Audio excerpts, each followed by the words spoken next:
That hurt. I'm tuned in like crazy, and I'm pretending like I know what they're doing, and I'm, articulate and intelligent. Greg's a bitch. That's all. I find them offensive as hell. I've never been a fan. Yeah, fuck them. Terrible! Bad! Not bad! Oh, pretty good. Okay! Decent. Fair! Great. I loved it! This sucks. Yeah, you really gotta wonder how the stuff gets made. Welcome to the Straight Red Card. Thank you for joining us again. I do say I still find every time I watch our intro some joy and amusement in watching us manipulate the tape and make it look like Lexi Lawless and Landon Donovan actually like us. Because you know it ain't true. But then Pulisic hates us, and it has to be the fact that you keep calling him a virgin. Yeah, I mean, that's gotten to him at this point, and I'm sure Under pressure. I'm sure for a short while it was kind of I've literally gotten people writing me telling me he's not a fucking virgin, dude. Quit calling him a virgin. I'm like, dude, it's just a fucking joke. I don't know if he is. I don't know if he really is. He just comes off as one. That's all.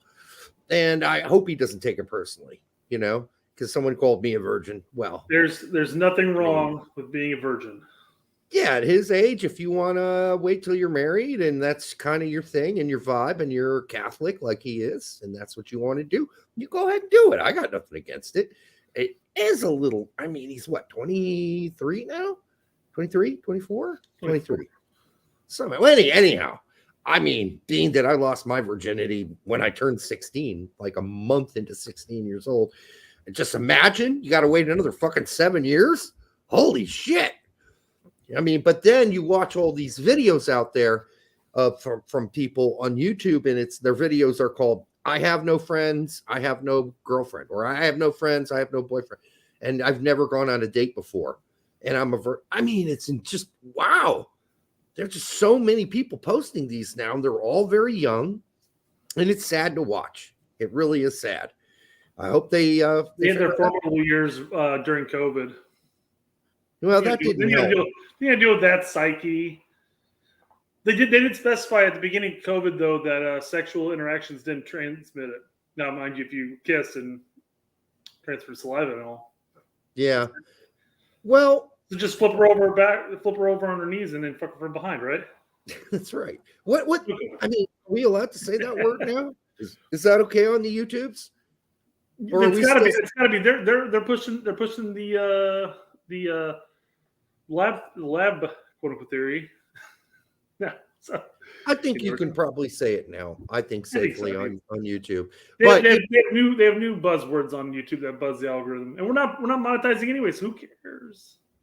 We did go through that period of authoritarianism and Maoist sort of umbrella over the whole thing, where they're like serious words you just couldn't even murmur on fucking YouTube. It was unbelievable. It's like, wow. I never thought I'd live in a fucking... It hasn't changed. It's just different words now. No, I get it. No, I know some things haven't changed for sure.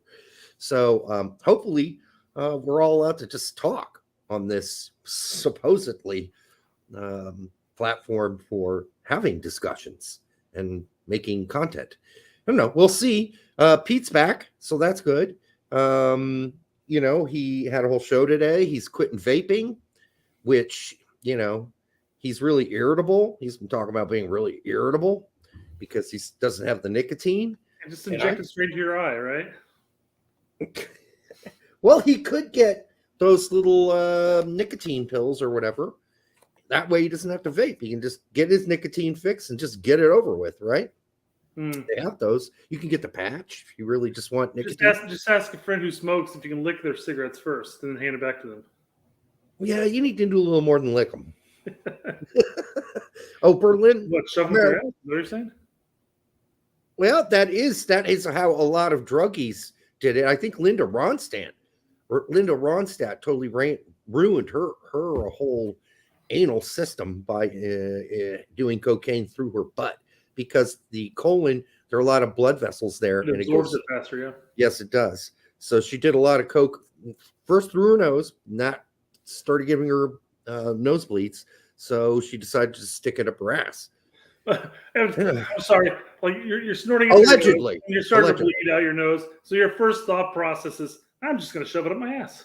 Well, it really, I don't know if it was the first thing, because it was no secret that there are a lot of blood vessels in the butt, right? And so if you really want to get something into your bloodstream fast, which is what you want to do if you're doing coke, and your nose is ruined, then you stick it up your butt, right?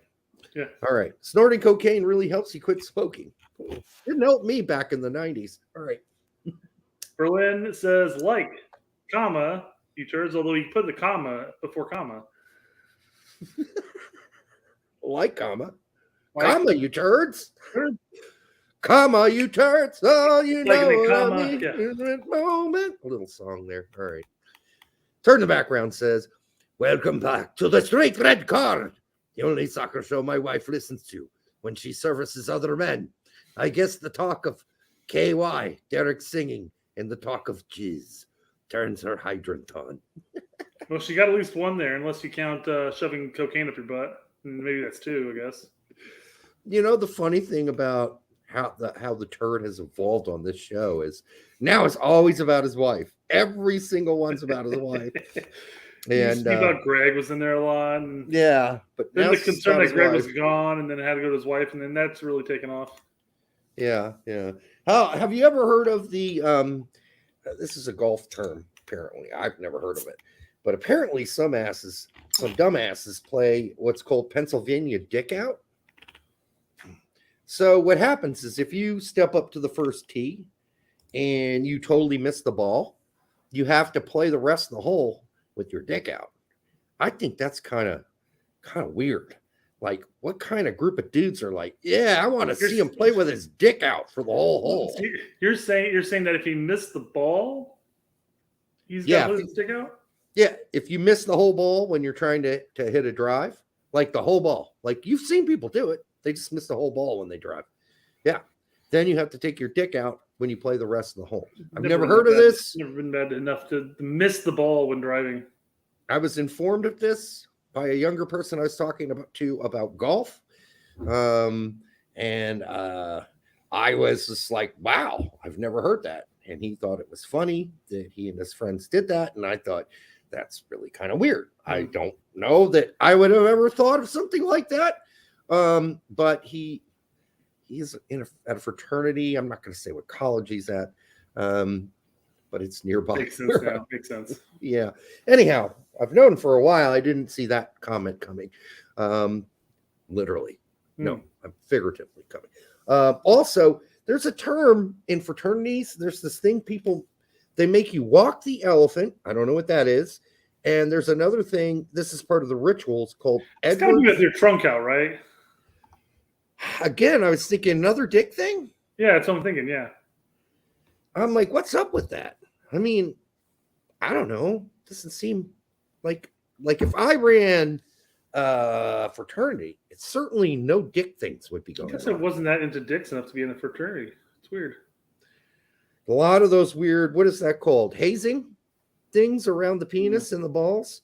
And then something called Edward 40 hands. Does anybody know what these are? What is this? Yes, Edward 40 hands is when you get two 40s and you have them duct taped around your hands. Oh, and you can't stop to go pee or anything like that until you finish both 40s. Okay, well, thank you. So the same person who's at a frat at this college, whom I'm not going to mentioned Edward 40 hands, and I just looked at him, but I didn't want to ask because I feared it was more dick out stuff. But this is more. I feel like I could finish 80 ounces of beer without actually having to go pee. It doesn't seem like that hard of an issue. I mean, at the very minimum, you could chug the 80 ounces of intake before too long. I mean, if you're like, oh man, I really got to piss, and you just down it real bad, you know. Yeah. Well, the reason I brought that up is it's been sort of a theme in the last 2 weeks of my life because I met a guy. All right. Nice. Well done. During work. Congratulations. No. His name was. The entire podcast is Derek saying, I'm done with women. I'm done with women. And finally it's coming out. He's saying, yeah, I met a guy. He's nice. Got a 401k. It's awesome. And his name was literally Daniel Dickout. Dick O-U-T. Swear to fucking God. And I was like, wow, okay, I think I changed that. But but no, what I was going to say is what happened to his name is he came to the United States, or his people before him came to the United States, and it was spelled Dickhaut, which is not an totally uncommon name in Germany. And when they got here, the dude because when you got here at Ellis Island, they were like, what's your name? And the guy was like, Dickhaut in German. And they said, oh, your name's Dick Out. Dick Out. The guy at Ellis Island just draw cock and balls, and that was it. Didn't actually spell it out. How do you spell dick out? Okay, cock, balls. Yeah, okay. Two veins? Okay. There's just some names you don't bring to America. That one you probably should have changed to something completely different and just drop the dick out of it completely. I think he accidentally submitted his porn resume in, and he got accepted, so he kind of had to roll with it. I guess. And dick out. I get it. You kind of have to roll with what you got. But at the same time, I remember Mark and Greg Dick, the Dick brothers that played on my soccer team in high school. And we just referred to them as the Dick brothers, and we chuckled about it. I think at some point, maybe, I don't know, you got to change your name if your name's Dick. I mean, it's just not, I don't know. I wouldn't go with it. I'd be like, all right, I go get that formally changed to something else. I'm not walking around and having you go, hey, Mr. Dick, hey, Dr. Dick. If you become a Dick, if you're a doctor, then people are calling you Dr. Dick.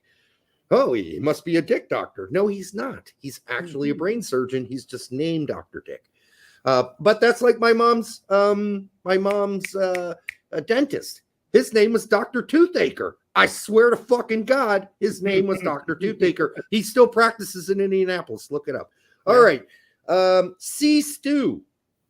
Holy shit. First time catching you guys live. Don't let me down. I don't know if we can. Just depends on you mostly, Stu. Because we're just going to do the same shit we always do. We're not changing anytime soon. So, Kevin Paulette, sup, guys? Got to leave early tonight for beer league softball. Hey, that's the only way to play softball, right? It is fun. Every time you get to a new base, you get a new beer. That's how I play, at least.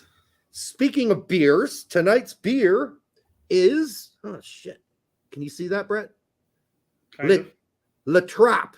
La Trappe. Looks like Butthead Derek is drinking it. Yeah. Anyhow. Yeah, it is a quad.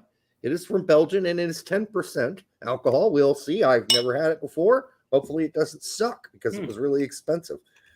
10% sounds like about right for a quad. Sometimes they can get up to 12. So it could be on the light side. I'm hoping for something really good. May not be. I mean, I've been disappointed before by a Belgian ale, Belgian quad. Joey, next U.S. men's national team manager. What happened to no Disneyland shit? Well, no, we're not saying it's going to happen. But the thing that I told Brett today is, we're just going to rank the top 10 best managers, U.S. managers. And yeah, okay, we'll put at the end kind of as a chuckle, that what if Berhalter gets hit by a bus or something? But that's probably not going to happen, and I wouldn't wish for Berhalter to get hit by a bus. This would be managers that are not currently managing the U.S. men's national team. Berhalter's not on the list. Yes, so he's not going to be on the list, and I don't know if he'd make the list anyhow of top 10 managers. We were going to do 5, now we're going to do 10. Mm-hmm. So there you go. Blacko resigned. Did you hear that, Brett? Yes, I did. Okay. Pete's looking for a new sponsor, by the way. A non-betting sponsor, a non-betting site sponsor. Aren't we all looking for sponsors at this point? No, not really. Yeah, we really don't have any commercials up, do we? We've been offered Except for the commercials. We need to get back in the habit of like creating our own commercials, like a 7-second thing that I can just throw up there. And like, make sure to try your Wonder Boner. I think that the KY sponsorship was really going well, and I ruined it when I started talking about Vaseline, that I preferred Vaseline, and they backed out. So that's going to happen. Failure to lube. Yeah, and since this isn't in your transfer news section, I'm going to announce that, or maybe should I wait until we get to transfer news, and then I'll bring up the ones. Well, wait then. Let's just want wait. me to? Let's just wait. Okay. How about? Well, I'd love to get Manscaped. I think that'd be right up our alley. Yeah, I'd love to get Manscaped. That sounded weird. Like, let's do it now. Derek's like, I etched a question mark above my cock. Just to make Oh, by the way, I did not get a Twitter post out about the show tonight. I fucked up, dude. I totally forgot about it. Did you get one out? Yeah, I got it up. Okay, you got it up. All right. All righty. Yeah. By the way, also this news for PFOC that Union Berlin just signed Kevin Volland from Monaco, who's 31, but a former German national team player, a center forward. I mean, what does this mean for him? We'll get to that as well, but it's not good news. If PFOC ends up staying at Union Berlin, he could drop to third or fourth in the totem pole there. Samuel Lesowing, $5. Thank you, brother. Elephant walk. Dudes in a line walking hand on trunk of guy behind you. It's a hazing thing. Any inside info on U.S. women's national team coach stepping down? He's fucking horrible, and he should have stepped down. He's a fucking atrocious manager who coached the team. That team looked like a Berhalter, early version Berhalter team. That's what that looked like. Bad. So going back to the elephant walk, dude's walking in a line. Hand on the trunk of the guy behind you. So your hand is in between your legs, reaching back, grabbing. No, can't be. Because then that would mean disgusting. The person behind you would have their head like up your ass, more or less, right? I guess that's gross. Or they could be just reach behind you and you grab the cock and you're doing a line walk. That's true. That Samuel? That's really what it is. Did you have to go through that? Like, I would have been like, hell no, dudes. I don't know what you're thinking. I'll just go live by myself. I ain't gonna do fuck your frat. I'm out of here. Fuck that, dude. You're gonna grab another man's cock? Wouldn't you want to be the guy in the back though? I mean, that's not necessarily when another guy grabbing your cock, but that way you don't necessarily grab somebody else's cock, right? Oh, yeah, that 50% less humiliation, than everybody else who's grabbing one and then, having his grabbed. That's just weird, man. That's like, Look at all these dudes grabbing cock. I'm not grabbing cock. It's very homoerotic. Now, if this were a gay fraternity, I'd be like, hey, I get it. Makes sense to me. But if it's not, it's a bunch of straight guys doing this stuff, guys who like girls. They're kind of like, what are we doing here? This is really childish, number one, and B, homoerotic, very homoerotic. Anyhow, I hope nobody got a stiffy in that line. All right, Adam Wiggins for $5. I personally believe Greg would be a great fit for the U.S. women's national team. No, dude, he would be just as bad. They would look like Vlatko's team. He'd be great in the sense that he's no longer with men's, right? Well, yes, that's a bonus for us, but that's not going to happen, especially with Greg's record. Thanks for the $5, Adam. Appreciate that. Especially with Greg's record with women, there's no way that's happening. It just isn't. Yeah, no, I mean, that would go over like lead balloon there. It'd be awfully inappropriate. I agree. Yeah. Jose Lopez, y'all sound like cowards, boys. Cowards. So, we don't, Jose, you reach back and grab a bunch of man cock? It's cool if you do, man. It's up to you. It's okay if you do, if that's what you want to do. What I am objecting to is hazing, where you are told to do something you don't want to do. And you do it anyhow. Like, I'd be like, what are you guys about here? I'm out. I'm out. I'm just out of here. Are you saying that Jose would beat them into shape? Kick them? Oh, you're talking about Greg at the women's national team. Okay. Maybe. I think he meant kick them, right? Yeah. Because he didn't beat her. He actually got punched first. We've gone through this story. In fact, we told the story on the first day. We said, this is actually what probably happened. And then it ended up being that is actually what happened. She slapped and hit him, and then he fucking kicked her. Weird. Today at practice, we're going to learn how to take fouls. Now, grab a partner and kick your partner's leg. Right in the fucking calf. Speaking of calves, fucking Reina. Oh, Reina, not going to be fit for like the first game of the season, and probably, as they're projecting, the first 3 games of the season. Still injured. They're not giving us any real detailed updates on what the injury is. We thought it was a calf.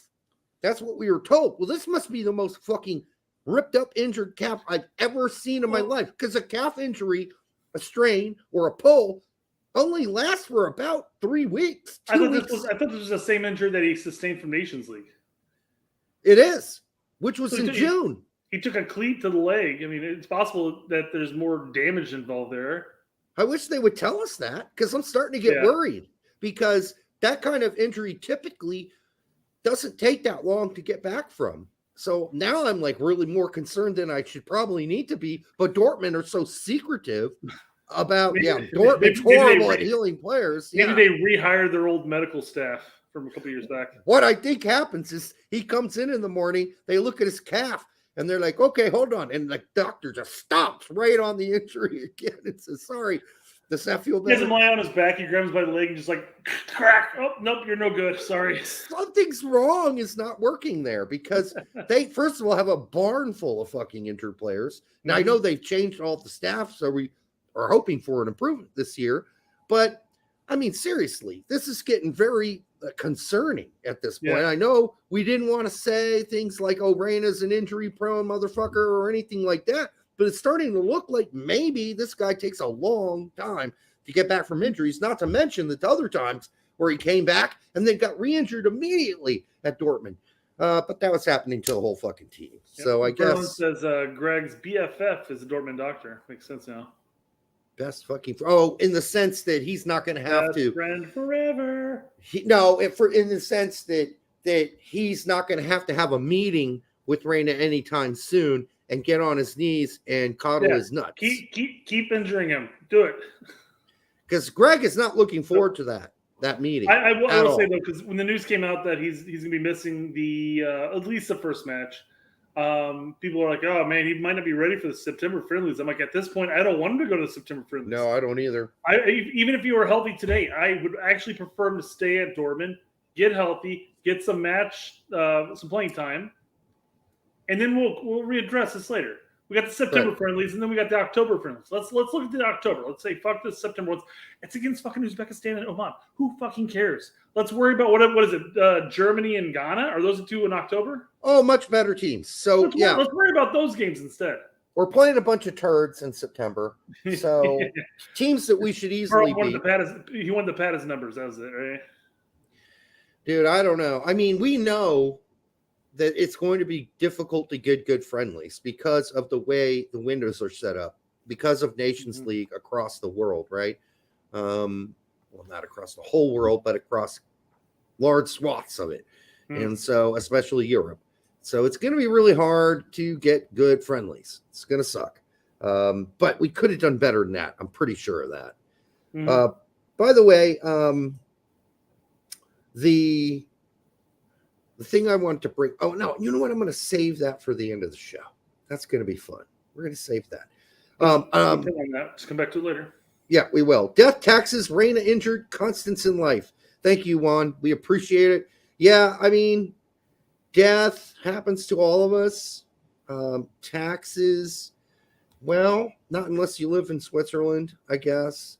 And Reina being injured, unfortunately, kind of like his dad was injured a lot too. I mean, somebody else brought that up on Twitter today. He's like, yeah, he's pretty much injured, much like his dad's career. It might have been Chris, actually. I think Chris said that. Yeah, I mean, I don't know. I don't know if I can compare the two. I mean, we're talking about ancient times when his dad played.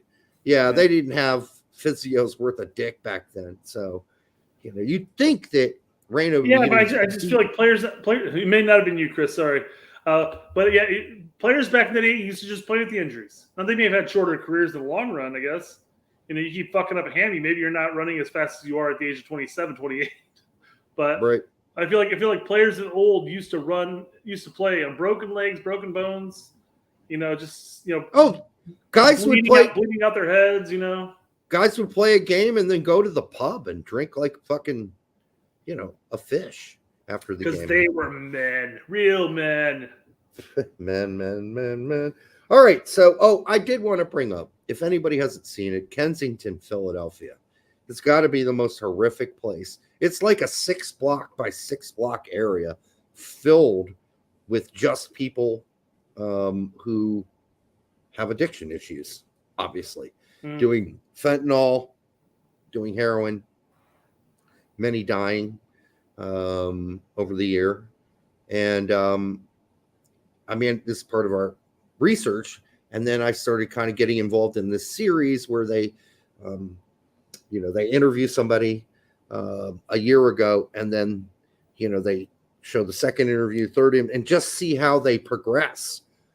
I mean, they had one girl, she was 17 the first time I interviewed her. They interviewed her a year later at 18. She looked 50 fucking 2 years old.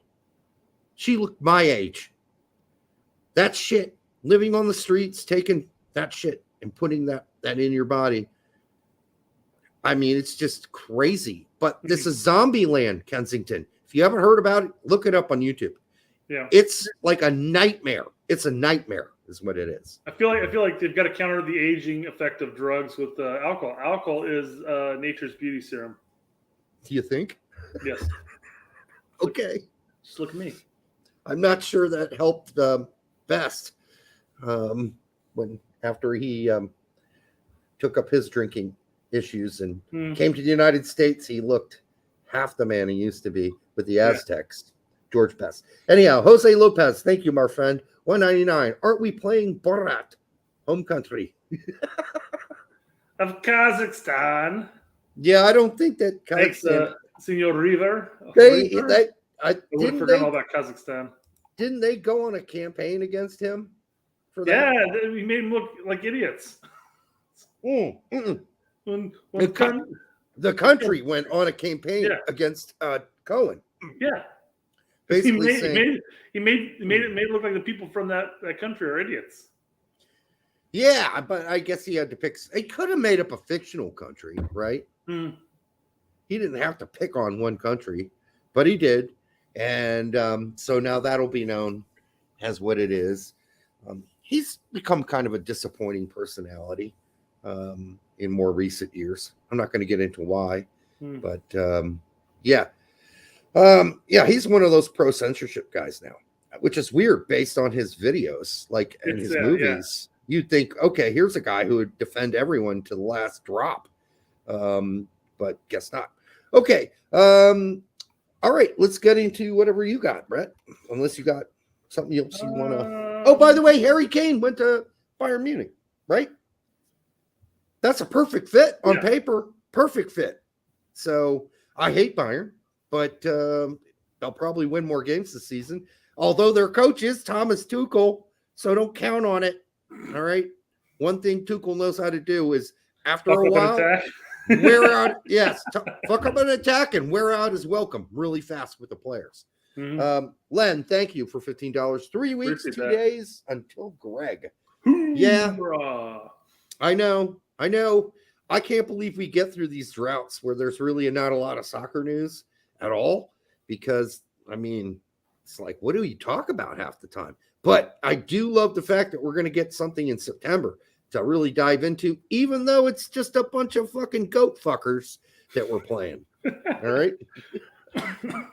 That's where people get offended when you say we're playing on a goat's pitch or whatever the fuck they call it. Right. They get offended at that. And then the people who look at the roster and you see a team get beat by one of the CONCACAF teams, like, oh, they got beat by a bunch of farmers. And like, oh my God. But now you're just like, yeah, we're playing a bunch of goat fuckers. No one's going to get offended by that.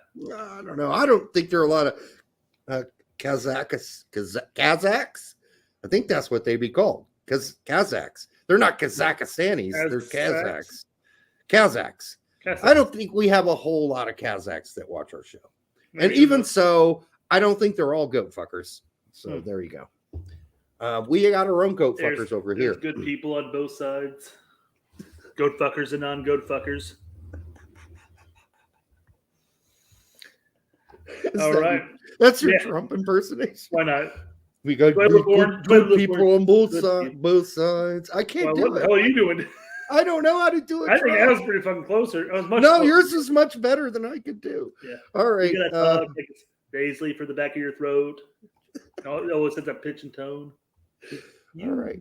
All right. I'll let you do the Trump. I'll do all the impersonations Trump for now. impersonations. Yeah. That's how I make the bucks. Can I do the Biden ones? Go for it. I got hairy legs. Oh. Okay, so I'm going to address this next post. Lynn, thanks for the 15. Remember Biden because I'm going to bring him up here. And It's not politics, so don't worry. Yeah, we don't do politics here. Nope. So. But this is funny. This is funny for people on both sides. Don't worry about it. All right, Aaron Alexander, thank you for $4.99, brother. Love the show. Quick cue. What's y'all favorite Mexican beer? Oh my God, Mexican beers tend to be pilsners. I'm a Dos Equis or a Modelo. I'm standard. I don't know much of the behind the scenes. I don't know if I know United States has so many microbreweries that you could say any swath of beer, and people are like, what beer is that? But I mean, I feel like out of Mexico, only thing I really hear is Modelo, Dos Equis, Corona, the virus, Yes. Oh, I mean, Tecate's another one. Yeah. And we don't get a whole swath of any, if there are microbreweries in Mexico, we certainly don't get them here. I honestly feel like the whole micro thing is very much a United States thing. Because I mean, I know you hear a bunch of like the Europeans going like, I went there and I had no idea they had all these different types of beers. When you go to Germany, it's like there's like 4 types. No, there's more than that because almost every major town in Germany has their own brewery. Sure. And they're all the beers are named after the town they're brewed in. They're just not all available here, right? My point, I guess my point would be, are they not of similar types? Well, here's the other thing. There are a lot of laws in Germany that restrict what you can do with beer. Like you can't get all fucked up and start doing some weird shit because they don't allow it. Now, here in our country, we don't have that. So people are making beer with rabbit shit in it, and it's supposedly, and gold flakes and jalapenos and weird shit, just weird shit you're never going to drink. And a lot of it's garbage, frankly. So, I'm not saying, I don't know. I'm not saying it's like there's like the Budweiser and there's the Miller and all that stuff. That's universal thought about that. I'm saying that of those breweries in Germany, I'm using German as an example here, but are they not producing similar types of beers in the sense like there's like 4 types? Or am I just misrepresenting this? Berlin, you are, please. No, you are misrepresenting it because there's Bock, there's double Bock, there are lots of Pilsners, there's Gutzes, there's like they make different types of beer because in Germany, beers are done by region, right? So in different parts of Germany, they prefer different types of beers. So there's like the Wit beer, the wheat beer, that is very prominent in certain parts of Germany, but not drank at all in other parts of Germany where they think that's shit. They would never touch a fucking wheat beer. I'm wrong. Yeah. So yeah.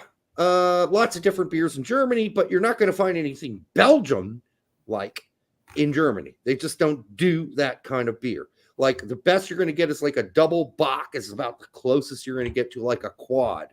And Bocks are great. I like them, but hard to find the good ones here. Modelo's fine. I don't listen. The whole thing about the Mexican beers in general is they're really good on a really hot fucking summer day when you just pop a little fucking, lime or a lemon in there and you just drink that shit super Definitely cold. lime. Yeah, super cold. Love it. But it's a refreshing, low alcohol content beer generally. So there you go. Jose Lopez, $1.99.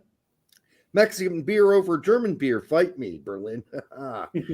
Well, I think the Germans might have you on there because I don't think the Mexican beer scope or umbrella, I don't think it's as big as the German umbrella. Mexican beers tend to fall into very much 1 or 2 categories, and that's it. There's not a whole lot of variety. It's mostly Pilsners. Whereas Germans, as I mentioned before, have all kinds of, there's variety there. So you can have a Wit, you can have a Bock, You can have a Pilsner. You can have different things. Whereas you're kind of limited in Mexico, unless I'm wrong. Someone let me know. I'm not a Mexican beer expert, but I am kind of a beer expert. Just don't know as much about Mexican beers. Most of my studies on beers are overseas beers. All right. When do you guys drink whiskey or hard liquor? Every night for bread. Every night. And I usually, after I run out of this, will partake in a little bit of Canada Dry, a ginger ale with vodka. Mm-hmm. So this whole show is about drinking and having fun. I had my Buffalo Trace earlier today. My nephew brought it to my birthday party at my brother's house. And so I had some there. And then he came here, had some Evan Williams, which is now gone. And now I'm partaking in an orange drink with vodka. Oh, God, that's so bad. I used to do that too, though. All right, let me give you a taste of this, though. Hold on.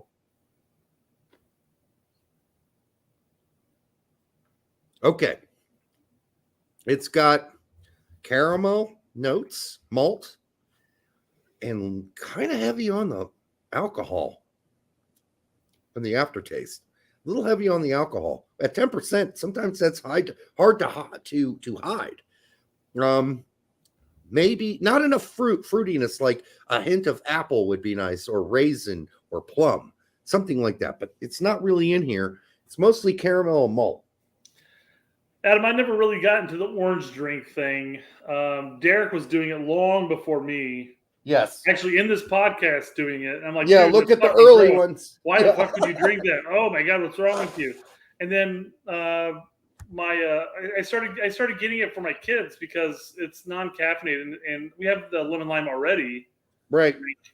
So I'm just like, I'll give them that as a you can have water or you can have a little bit of this as a reward for being good or whatever. Yeah.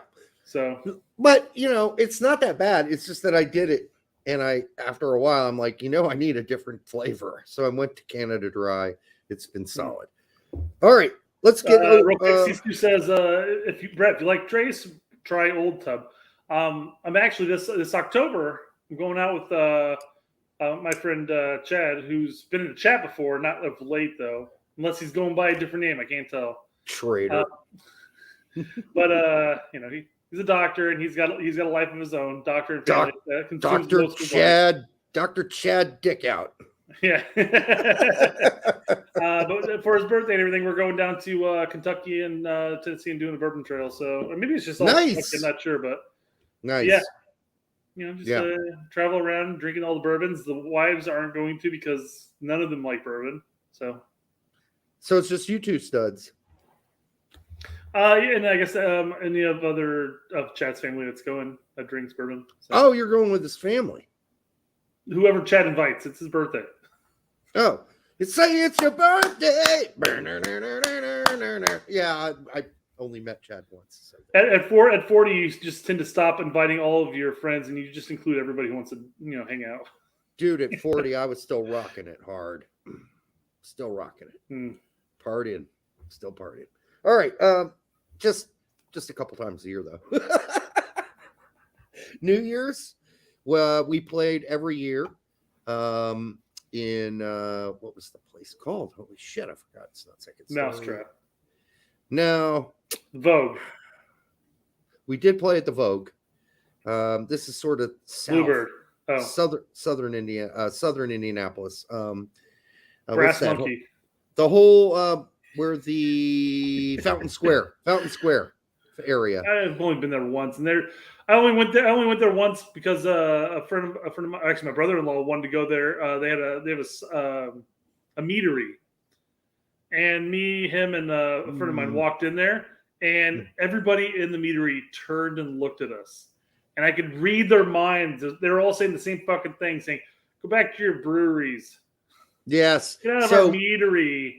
For people who don't know what mead is, it's liquor made based on honey, right? Honey. Yeah. There's one in Bloomington too. I don't live there anymore. Thank God. Fuck Bloomington. All right, where are we going next? And I'm sorry if anybody who likes mead. I have nothing wrong. There's nothing wrong with the liquor itself. No, I just found that the clientele was very judgmental when we walked in. Probably.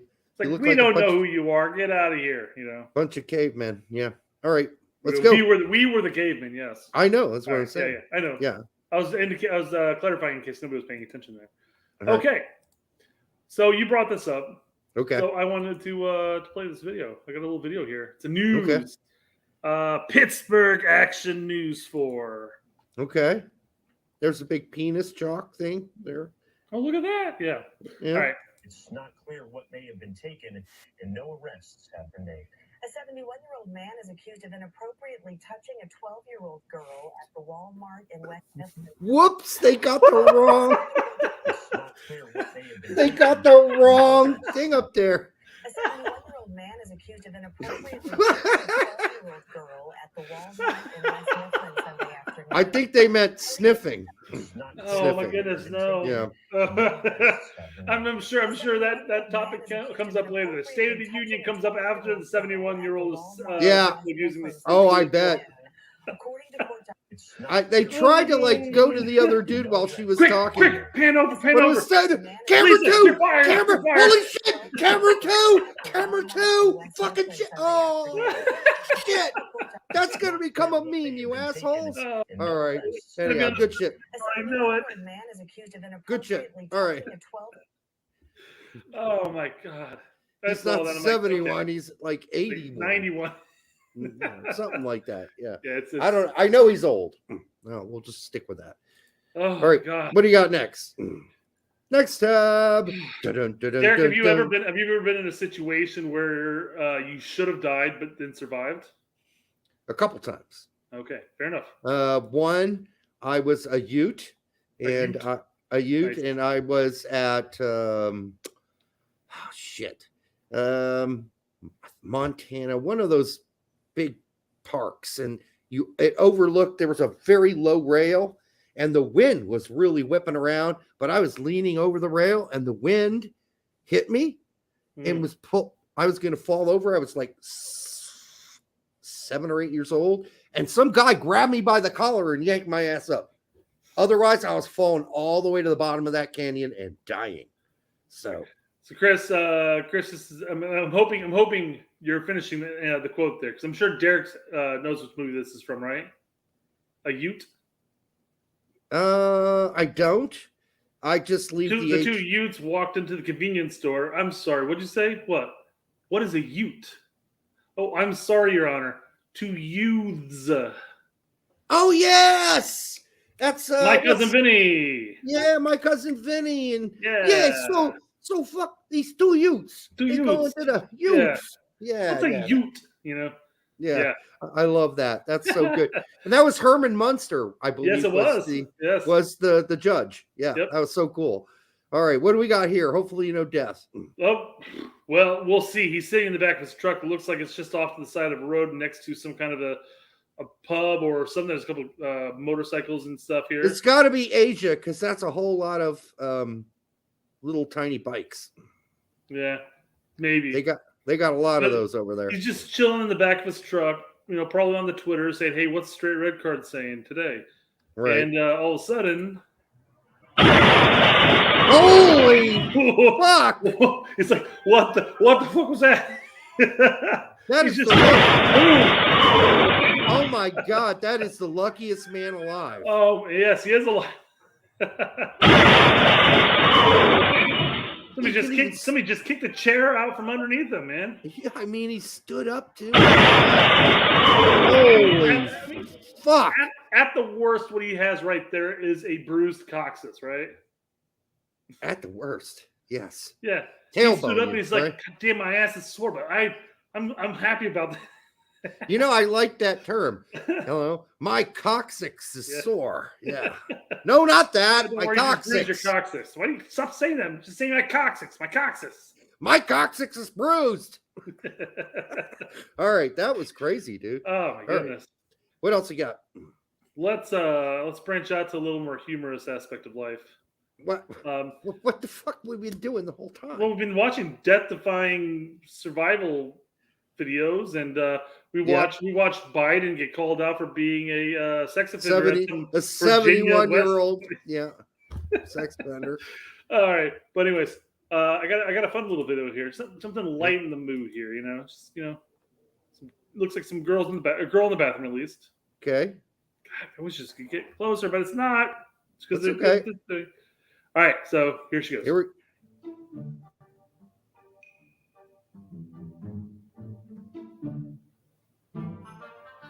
You a freaky nigga. Whoa! I didn't know that was there. Whoa! What the hell? Whoops. Didn't know about that ending part. Didn't know about that ending part. No. But I mean, that's pretty creative. yeah. The balls are a little small. The dick could have extended all the way to the corner of her mouth and been larger. So there's some things they need to perfect here and fix. But otherwise, pretty creative. For God, what are those, college girls? I hope. They've got to be college girls. Yeah. I mean, we were hoping. This is what I get for watching the video without actually listening to any of the audio before playing a video with audio. Next time, I've learned my lesson. That's the first mention of the N-word on this show. Hey, when we get a strike, we get a strike. Shit happens. I don't think we will. It wasn't on purpose. No. Although you don't know. You don't know the rules. No one knows what the rules really are here because they don't tell you. All right. I mean, they do. They give you a list of them. And then if you break one that's not on the list, you're still fucked. All right. The ski. I like that. The ski. $2. Y'all canceled. Hope this helps rebuild. Appreciate it, man. Whoa, Brett, you're out. There you go. You drank too much. That's why. There you go. It's in my view, yeah. All right. That's weird though, because I actually went through the effort of going into my camera settings beforehand and making sure I'm on manual, not necessarily on auto. Because my camera likes to do an autofocus and it pisses me off. Now that I did some blow, let's go on to the rest of the show. Yeah, we could have gotten canceled for so much before this. Oh yeah, an accidental video happens. We move on with life, and we will blame it on Pete. Pete told us to play that video. Yes, we will blame it on Pete. Yeah. All right, so deflect. We're done with videos for now. Maybe Did I tell you that Neymar is moving to the Middle East? Oh my God, dude! Are you looking at my screen? No. Fucking weird, because that's what I had set up next. No shit. Is that what this is? Yes. Oh my God. Then Adam says, this is wild.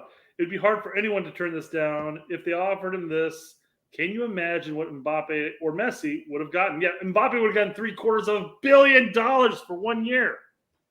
Yeah, I mean, I guess for 1 year, it's not going to hurt Mbappe because he could go take the money for 1 year and come back and still be relevant. If I'm Neymar, you just basically are taking this money because maybe you think this is your career's nearing its end. I don't know. I mean, it's sad, but Placata says, I reported Pete, but I won't report you because I like you. We appreciate that. We really do. If you guys want to go and report Pete for our whoopsie earlier, that's fine too. No, don't even say that. Don't report Pete for anything. No, don't do that. The guy just got over he has the laryngitis. Yeah. From too much of this. So, according to this, the Saudi benefits, in case anybody's not reading it, Neymar is getting a 25-bedroom house. What does he need 25 bedrooms for? Unless he has huge parties. Bedrooms. Yeah. People got to stay over, man. You can't drink and drive there. I guess. Yeah. I mean, if you got a harem, that works pretty well too. A 40 by 10 meter pool. Is he married? 40 meter by 10 meter? Is he married? Big fucking, I don't know. Someone tell us.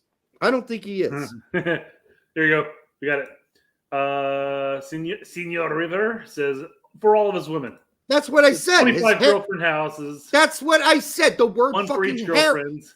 Brett, shut up for a second. Do you not know what the word harem means? Parties. Harem. Harem. Have you ever heard the word? Yes, I have, Derek. I used it.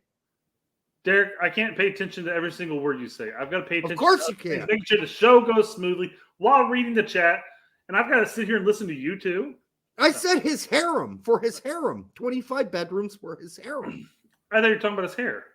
Oh, No. right? Harem scare. All right. He's got 5 full-time staff. He's got a luxury car. 5 full-time staff ain't going to cut it. For 25 bedrooms, that's rough. Yeah, that's a lot of cleaning. Yeah. He's got a 24/7 driver. That's rough. Can you have more than one driver? I mean, I feel like that's the cheapest thing you could afford, right? Yeah, that's rough on the driver if you're just like out of nowhere. Hey, motherfucker, it's 5 a.m. I want to go out for a ride. Well, you know he's going out to the clubs because he does talk about the clubs later on. Yeah, club covers expenses. So they're paying his cover into the clubs? Is that what it says? No. Club It's covers expenses. Yeah, for moving, traveling, like gas. Whoops. I'm thinking club. I'm like, man, he's going out to the clubs. Oh, no, they don't want him to do that. Yeah. I don't do they think have clubs in Saudi Arabia? They do in very specific, cordoned off places for just Western people. Yes. Private plane, $500K per Saudi promo. Good God. $100 million salary. There's no way he could say no. Yes, he could say no. He could say no. But nobody else really wanted it. Nobody else, Brett, nobody else wanted this guy. Who cares? Nobody else wanted him. He's worth probably 50, 60, 80 million dollars. No other team was willing to cough that money up because he's a locker room pain in the ass. And he doesn't give any real. No, you might as well on defense be playing with 10 players. And then if Mbappe's on your team, you might as well be playing defense with 9 players. And if Messi's on your team, you might as well be playing defense with even less than that, 8 players. Just saying. That's why that didn't work out, that PSG shit. Derek. What? I agree with you. I said that's fair. Oh. And then you went on a rant. Yeah, but I wasn't listening to you. What? You're not looking at a chat. You're not running a show. You have no reason not to listen to me. I know. I was listening to you. I was not going on a rant towards you. That was a general rant in general. Well, a general rant in general. General rant in general. Jesus Christ. General Richie. I'm doubling up on it. If that rant was so general, it was general. All right. What else we got? We're going to jump into our language part of the show. Domo arigato, Mr. Roboto. Domo, domo, domo, domo, domo. Whatever that song is. All right. Lacquerware and Lacquer Leaks says dog shit. Very poor quality. Bullshit. Not true. Horse shit. Nonsense. Ape shit. Rambunctious. Bat shit. Insane. This is an excellent feature of English that we should continue building on. Let's just talk about other animal shits and it describes other shit, right? Yeah. Skunk shit. I mean, what do you do for somebody? Dolphin shit. I don't know. I don't know what those things would mean, but we need to come up with more. Get on it. Yep. Quit being such a cat shit. Let that be like a scaredy cat, right? You're such a cat shit. It's weird to think, though, because going back to that, I've already closed it out, so I'm not going to pull it up, but all the various different types of shit that actually have a meaning that you hear, like, oh, I know what that means. But then you say, like, oh, cat shit. And you're like, well, that doesn't sound like anything. That sounds like you're just saying cat shit. Yeah, I know. Right. Well, but if you really get into there we go. Chicken shit was one. Chicken shit's good. But if you really start thinking about it, Brett, a lot of the way we speak is odd.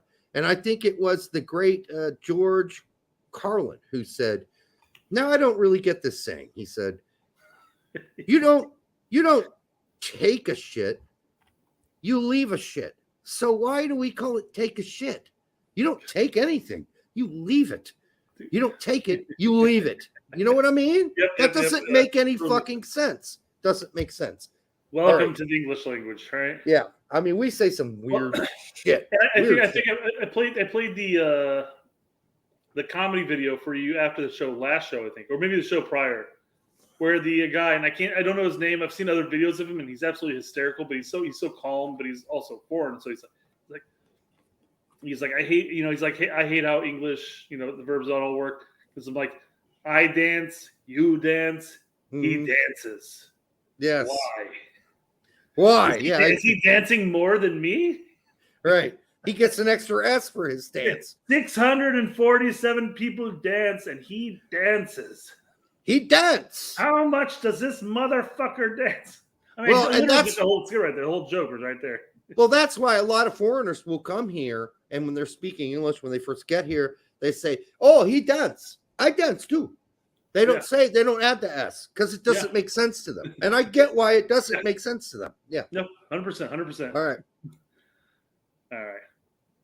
Adam Wiggins for $2 says his ex was all of those. All those what? All the shits. Oh, and that goes for fuck too. I fuck. We fuck. He fucks. It doesn't make any sense. Does he fuck more than me? Why does he get an extra S? It doesn't make sense to me. All right. Anyhow. Oh, no. All right, Derek, we're branching off into your favorite segment of the show. Are you ready? Transfer news. Everybody loves that transfer news, but me. And Pete apparently hates it too. So he mentioned it today on his show. Transfer news. Everyone loves that transfer news, but Derek. Yes, we've got still some clubs in Spain, Italy, and England England are keeping tabs on Jesus Ferreira. Keeping tabs. Fuck off with that. Despite reports in Europe, La Liga, Cadiz CF has not contacted FC Dallas nor Ferreira about a potential move. Well, then it's all horseshit. It's all horseshit.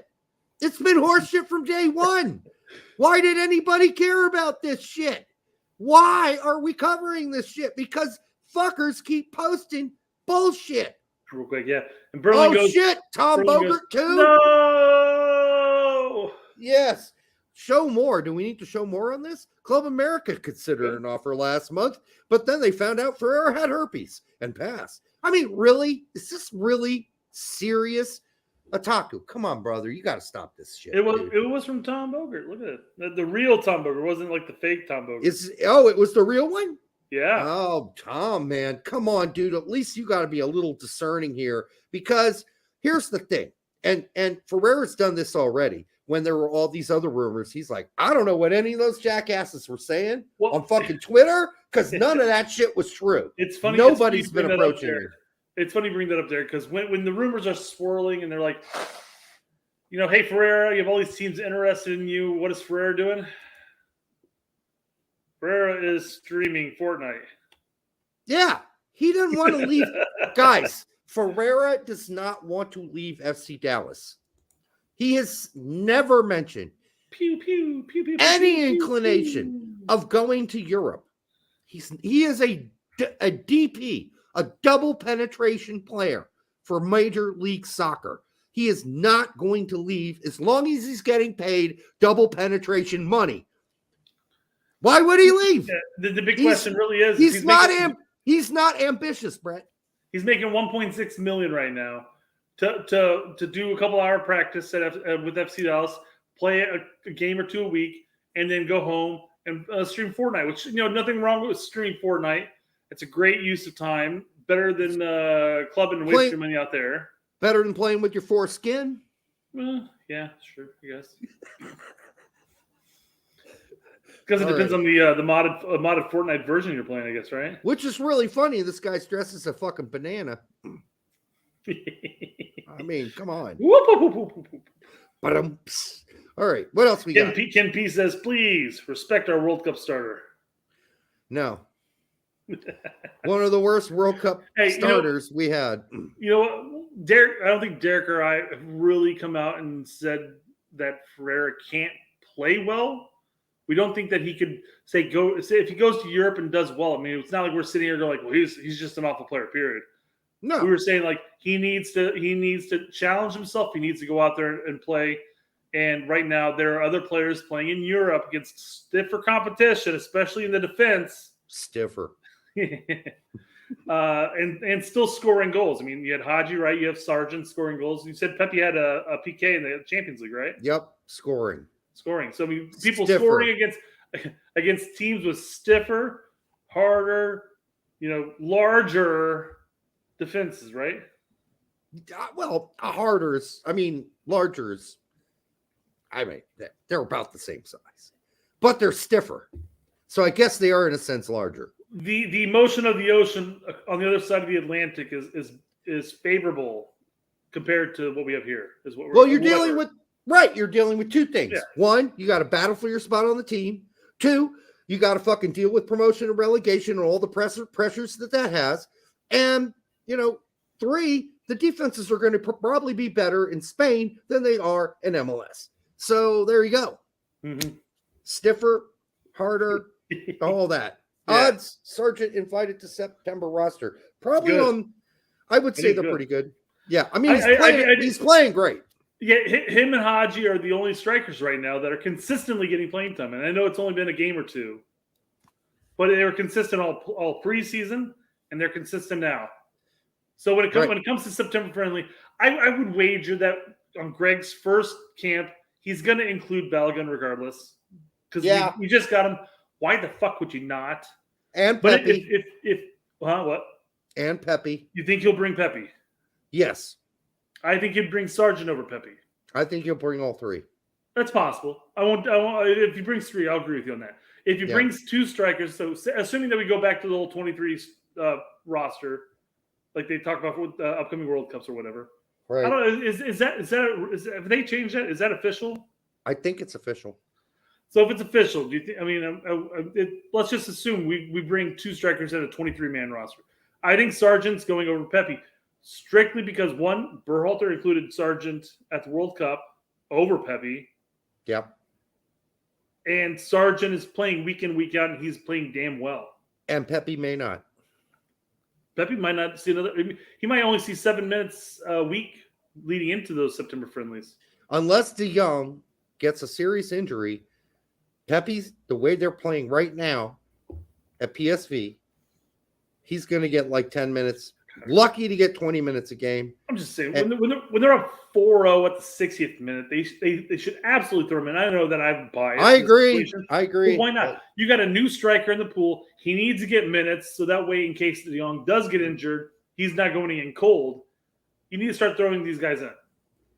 So, I don't know. And now, based on other rumors, we're not just talking about Tillman and Pepe. We're talking about other players joining that team. Okay, well, you're bringing that up, so let me find it. Hold on. Is this it? This is it. Go ahead. Yes.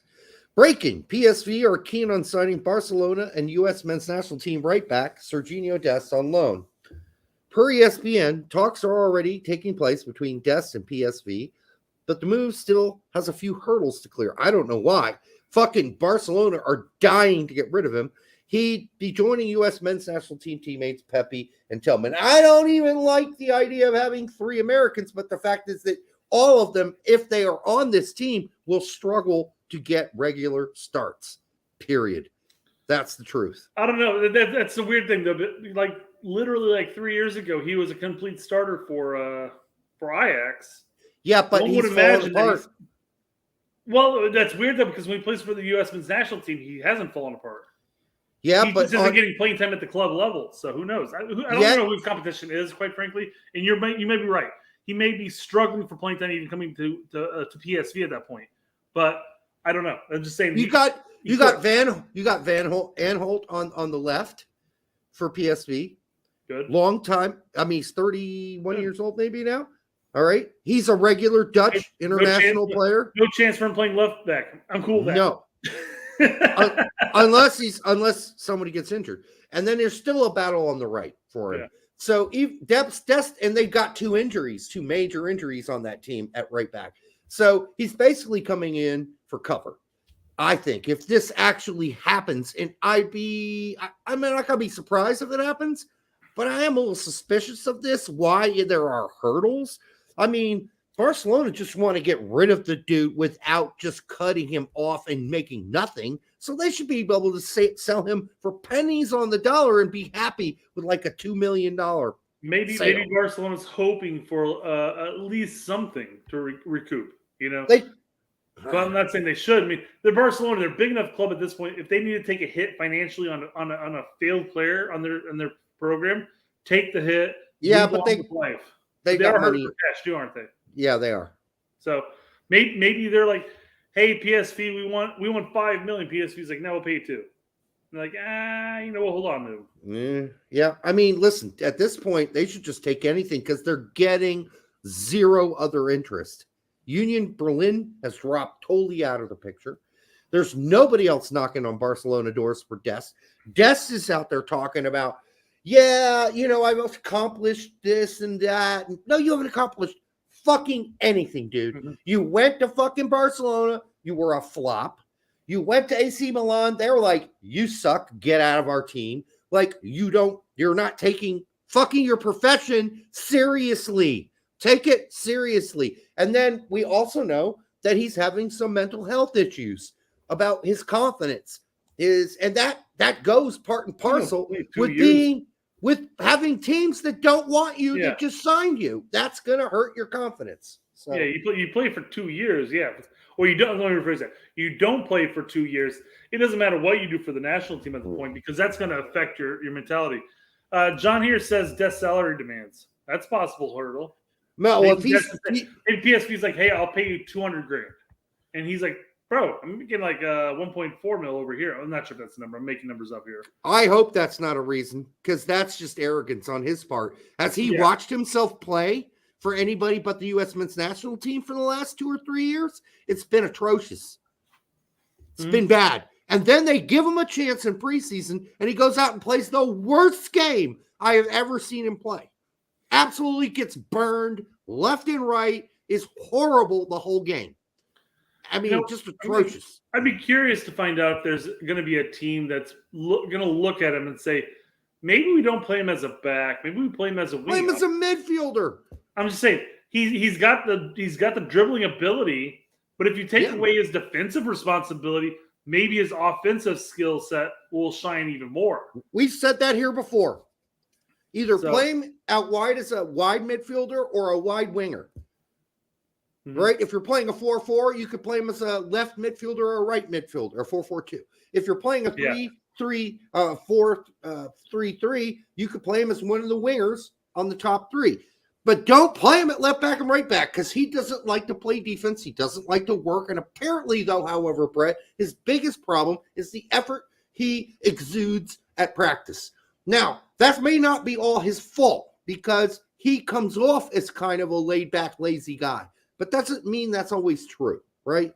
It's just how you come off. That could be how Hoppy is coming off as an asshole in practice when he's not an arrogant asshole. Maybe just when he plays soccer, but in real life, he's not. We've talked about that too. So I know that Dest grew up. He grew up anti-PSV. Makes sense when you play for Ajax, right? Right. But I don't think he cares about that at this point. I think the kid just needs a fucking job and a place where he can play, and he needs to fucking either fix it. We are coming to a pinnacle. Either he's going to fix it or he's going to end up MLS, fucking Denmark. I mean, this could go real bad, real fast. So he needs to fucking either buck up or, he may not be on our team 2 years from now. I guess my concern with Dest is that even if he's playing in Denmark or even if he's playing in Belgium or back in Holland or whatever, I don't care. I want him to get playing time because as far as the United States men's national team is concerned, at right back, he's more or less got that locked up unless you want to play a more defensive-minded back with Scally. He's been good. It's going to come down to a for us as far as what you want to play. And maybe Berhalter is going to finally look at a concept of having a one of your backs as being more of a sit-back. So when Jedi runs up the field, you still have three more or less sitting back there, along with Tyler Adams or whoever plays in the holding role. Yeah, you could play him as a wing back. Absolutely. So here, Balogun to Tottenham. Well, I mean, I've been hearing I've heard Balogun to Fulham. We've heard Monaco. that. Yeah. Monaco. Who's going to cough up the $45 million that now Arsenal are claiming he is worth?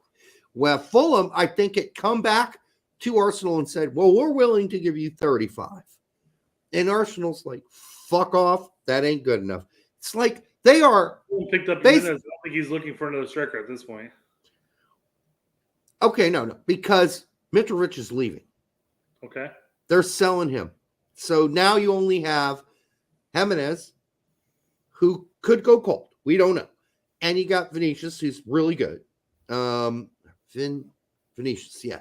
You need one more. You need one more guy. And because we don't know if Jimenez is going to work out, right? Because he had a horrible season last season. Since he's come back from that injury, he's not been the same guy. He's looked good so far for Fulham. Yes, I've mentioned that. But we don't know how long that's going to last. So, listen, what they're asking is bullshit. It's bullshit. It's not fair to Balogun, who does want to leave. He's not going to play for Arsenal. He wants to leave, make a reasonable price for him. This guy's played one fucking good season in France, and you're asking almost $50 million for him. You're a bunch of fucking dicks. So it's not even that he wants to necessarily leave Arsenal, but he wants to play. He wants to play. He wants to play, and if he's not going to get any playing time with Arteta at Arsenal at this point, just either ship him on his way or loan his ass out now. Get him off your roster, move him forward, because he's either going to go somewhere like Monaco. Who cares about actually transferring? I mean, I don't know what his contract is. I don't know how many more years he has left with Arsenal. I imagine he's got at least 2 more, counting this current year. So why not loan him back out for another year? See if he because you're not going to get the $45 million. Nobody's going to pony that shit up, right? Nobody's going to pony that up. No. So at this point, you might as well loan him back out to a club that wants to play him. Let him sink or swim, and then you go from there. Because you're not going to get that 45. If they're going to loan him, it's going to go to Monaco, because they're not going to loan him to Tottenham. Not one of their major competitors. And on top of that, if you're loaning him to Tottenham, I don't think. I know they just got rid of Kane and all, but Balogun is still a very inexperienced person when it comes to the English game. As far as he played for Middlesbrough, had a very lackluster loan spell there, right? He was up and down. He scored goals, but then he went off. Then he went off to Reims, right? Reims. Yeah, I didn't clear my throat enough. Sorry. I know. Sorry. Reims. No, he did well there. He went over there, did incredibly well there, and now he's back. I mean, I'm questioning whether or not if he even gets loaned to Tottenham, whether or not he's going to be a consistent starter. Oh no, that's not happening. They are not sending him to Tottenham. Yeah, that is a crosstown rival, and who are all going to be fighting. They don't want to help those guys at all. So I don't think it's going to happen. Doesn't matter. Landon Donovan, according to Mike Spencer, wants Balogun to go to the LA Galaxy. Oh, this is not an actual quote; it's a joke. But because it's like how Landon Donovan likes us, right? Pulisic, he said Pulisic should go to the LA Galaxy. Oh, so I thought you said Balogun. That's the joke, because he said that about Pulisic, which we covered on this show, and I called Landon Donovan a horse's ass with his head stuffed up his ass. And that's ridiculous. Don't come to MLS. Senor Riva. Apparently, they gave Tottenham a higher price. Laughing my ass off. Expected. It's $45 million for everybody else, except for you Tottenham fucks. You guys get $60 million. Yeah, that makes sense why they would put out something even more outrageous, because they don't want Tottenham. I mean, Tottenham, fuck you guys. This is me speaking from somebody that works for Arsenal. But fuck you. But if you're willing to pay us $60 million, sure, we'll sell them. Yeah, that price is just not – it's not reasonable for a guy who had one really good season in France. Mm-hmm.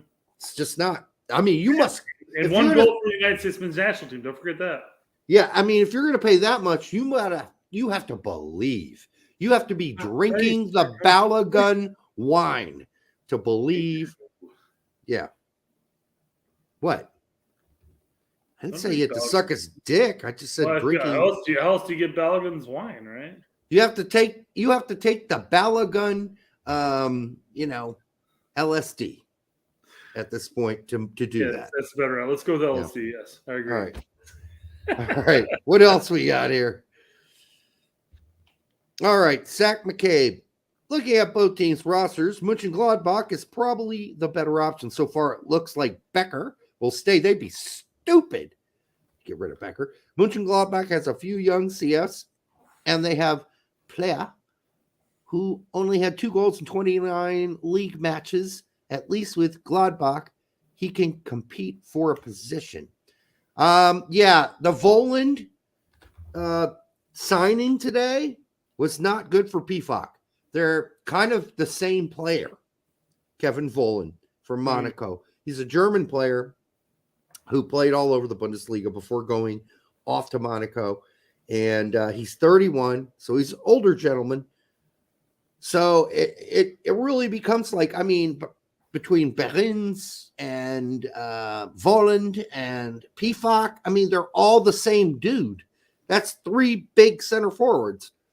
Becker's going to start every game. Becker is a fucking great player, and he can do it out wide. He can do it in the middle. He can do it as a second striker, which I really like when PFOC and Becker were together early last season, and Becker was kind of playing underneath PFOC, and sometimes they switched, and PFOC would play underneath Becker.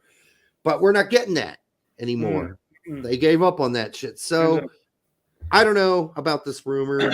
I think if the rumor's true, I like the move, because if you look at how Gladbach played with Thuram. Yeah. I said it right first. I should not. Well, it's Thuram, I guess. It is Thuram? Technically, Thuram, yeah. Well, I'm English, so it's Thuram. So, but they definitely played with him as a absolute solo striker with his back to goal, holding up the play and moving forward, and even chasing the balls down. I think that plays into PFOC's strength and the type of player that he is. Yeah, so I think that could be a good fit. If the rumor is true. I think it's the confidence thing is the real thing hurting PFOC right now. Sure, confidence. He had a bad season after a really good season. Hopefully you bounce back, but you have to do that as a player. You can't keep falling back on my confidence. Well, you're gonna flame out as a player insanely fast if that's the case. I mean, he missed a sitter in the last game. Why not? So it's just like that. He would have missed that in 1,000 years early last season. So it's like, how low is he? And he's even talked about it.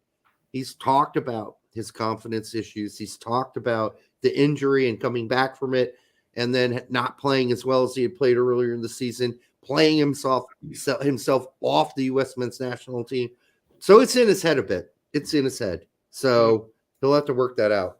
John is saying that he is a slightly more technical DK.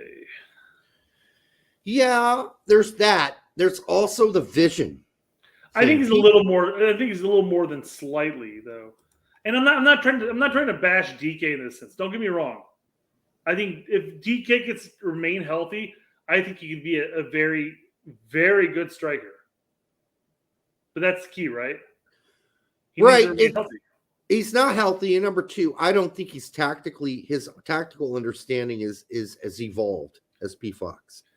I think when we watched him and Becker as a combo at the beginning of last season, it's like those two guys knew exactly where the other guy was. They played off each other so well. I don't know. I just think his tactical understanding of where the ball needs to go next is better with PFOC. We haven't really seen that with the U.S. men's national team. Well, that could play the fact why DK is so successful in the championship. I'm not saying that devoid of technical ability by any means, but it is a very physical league, and he's a very physical player. Well, and they usually play him all by himself. So, he usually plays all by himself up top, so it's tough. And they hoof balls at him. So. Given his size, he's a very fast player too. So he does chase those balls down quite a bit. Yeah, I mean, it's even hard to talk about DK right now because he's just been gone forever, it seems like. Yeah. Injury for ages, comes back, gets injured, re-injured almost immediately. So. Is he injured again? Yes. Fuck. He hasn't played. He hasn't played a single game during preseason, and he is nowhere near ready to play for this season. for West Brom. Does USSF have to go and take some of that money they got from the men's World Cup and the women's World Cup, and then maybe start ponying up some physios, some kind of doctors to go around and focus on like their youth players and say, hey, you guys need to start doing some of these dynamic stretches to keep yourself fucking limber so you don't break like fucking hard plastic, you know? I mean, we do have so many players that are injury prone. Ridiculous amount of them. It's stupid. Pulisic, Reyna, Adams. Thank goodness Weston has found the fountain of youth. When he gets injured, he is healthy like that. Right. I guess it's not a whole lot, but still, they're really key players. Well, it goes back key players. That's the key phrase there too, because you can go back and look at John O'Brien. We mentioned Claudio even earlier being injured quite a bit. So I mean, it's affecting us quite a bit. Kind of crazy to think about the fact we had John O'Brien on this show in 2009. Yeah. That's crazy to think about. I wonder how he's doing. I don't know. I don't know if I even have his email anymore or his phone number. I used to have his phone number. I would love to go back and get some of our old contacts back in. Yeah, I don't know how much John O'Brien's paying attention to stuff right now. So, anyhow, next topic. Let me see if I still have his phone number. Leeds United FC MOT says Bournemouth believe they met Tyler Adams' release clause on Monday by making a $20 million bid. When Bournemouth's bid on Monday, the release clause was still in place. Leeds maintained that the clause was not triggered and has since expired. Meaning Leeds believes Adams is still at Leeds. Bournemouth believe they paid or they placed the bid prior to expiration. Well, it looks like he's staying at Leeds. And it's not the worst thing in the world. We'll see. I mean, we'll see what happens. I guarantee you when this happens, it's going to happen where they're going to investigate it and they're going to find out. I mean, the bid was either placed or it wasn't placed. There shouldn't be any question marks here, right? I mean, are we still using fax machines? That's all I got to ask.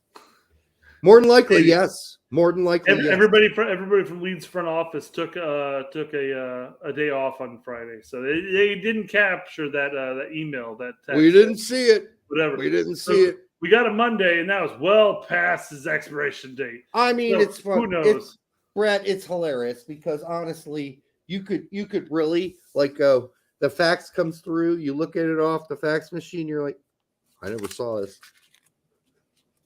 Never saw it.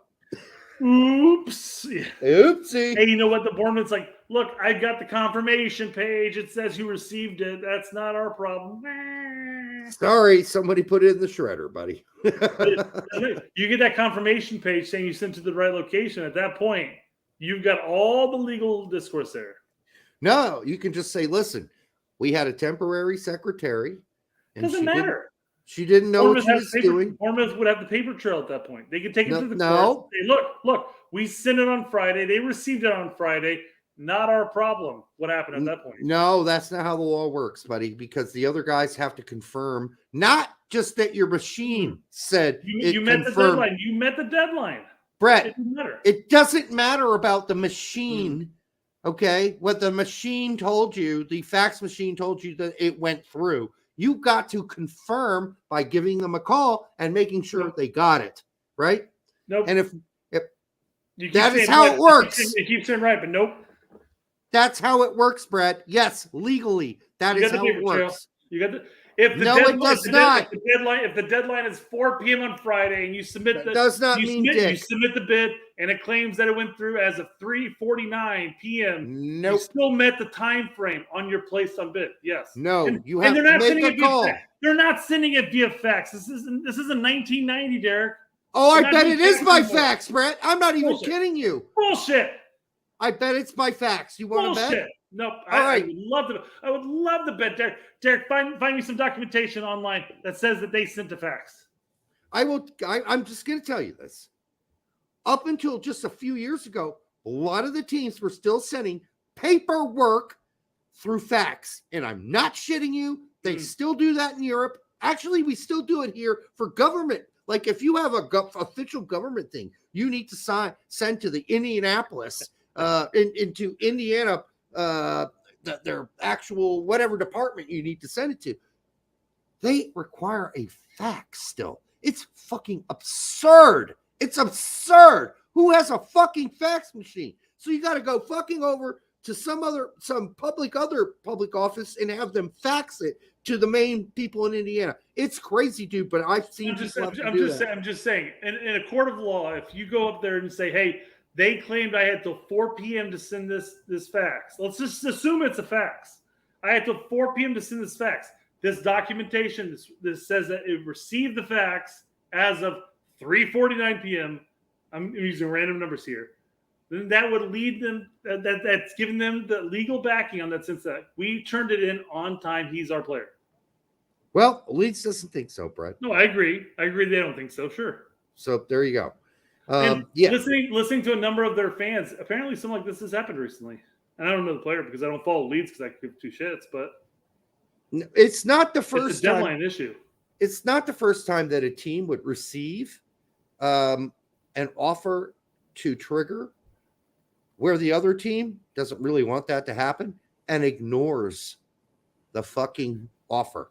It's not the first time, Brett. It has happened before. Those things end up in the shredder, and then you blame it on the temporary secretary. Anybody know that song? Feigning ignorance isn't acceptable in the law. At least here in the States, you can claim ignorance, but it won't matter as long as you have the paper trail to back it up. It's not a law, Brett. That's the thing. No, it's not a law. No, it's not. Fax machines. I would imagine that by claiming within the organization of English soccer that they said here's a deadline. That is by far a statement of law in that sense. Sick Zappy Beef says Sick Zappy Beef. I like that name. Fax machines have been retired for transfers. I mean, listen, I'd like to believe that's the case across the board, and hopefully it is. Alexi Lalas intercepted the fax. It was either him or his eagle, right? Hey, Fuck, Pete. Eagles came down. Fuck.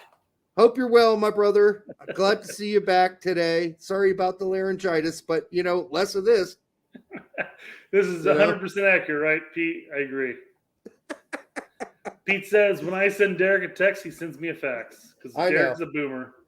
I'm trying to keep it real. So we'll see what happens. If he ends up at Leeds, I don't care. That's still fine. He'll still continue to develop.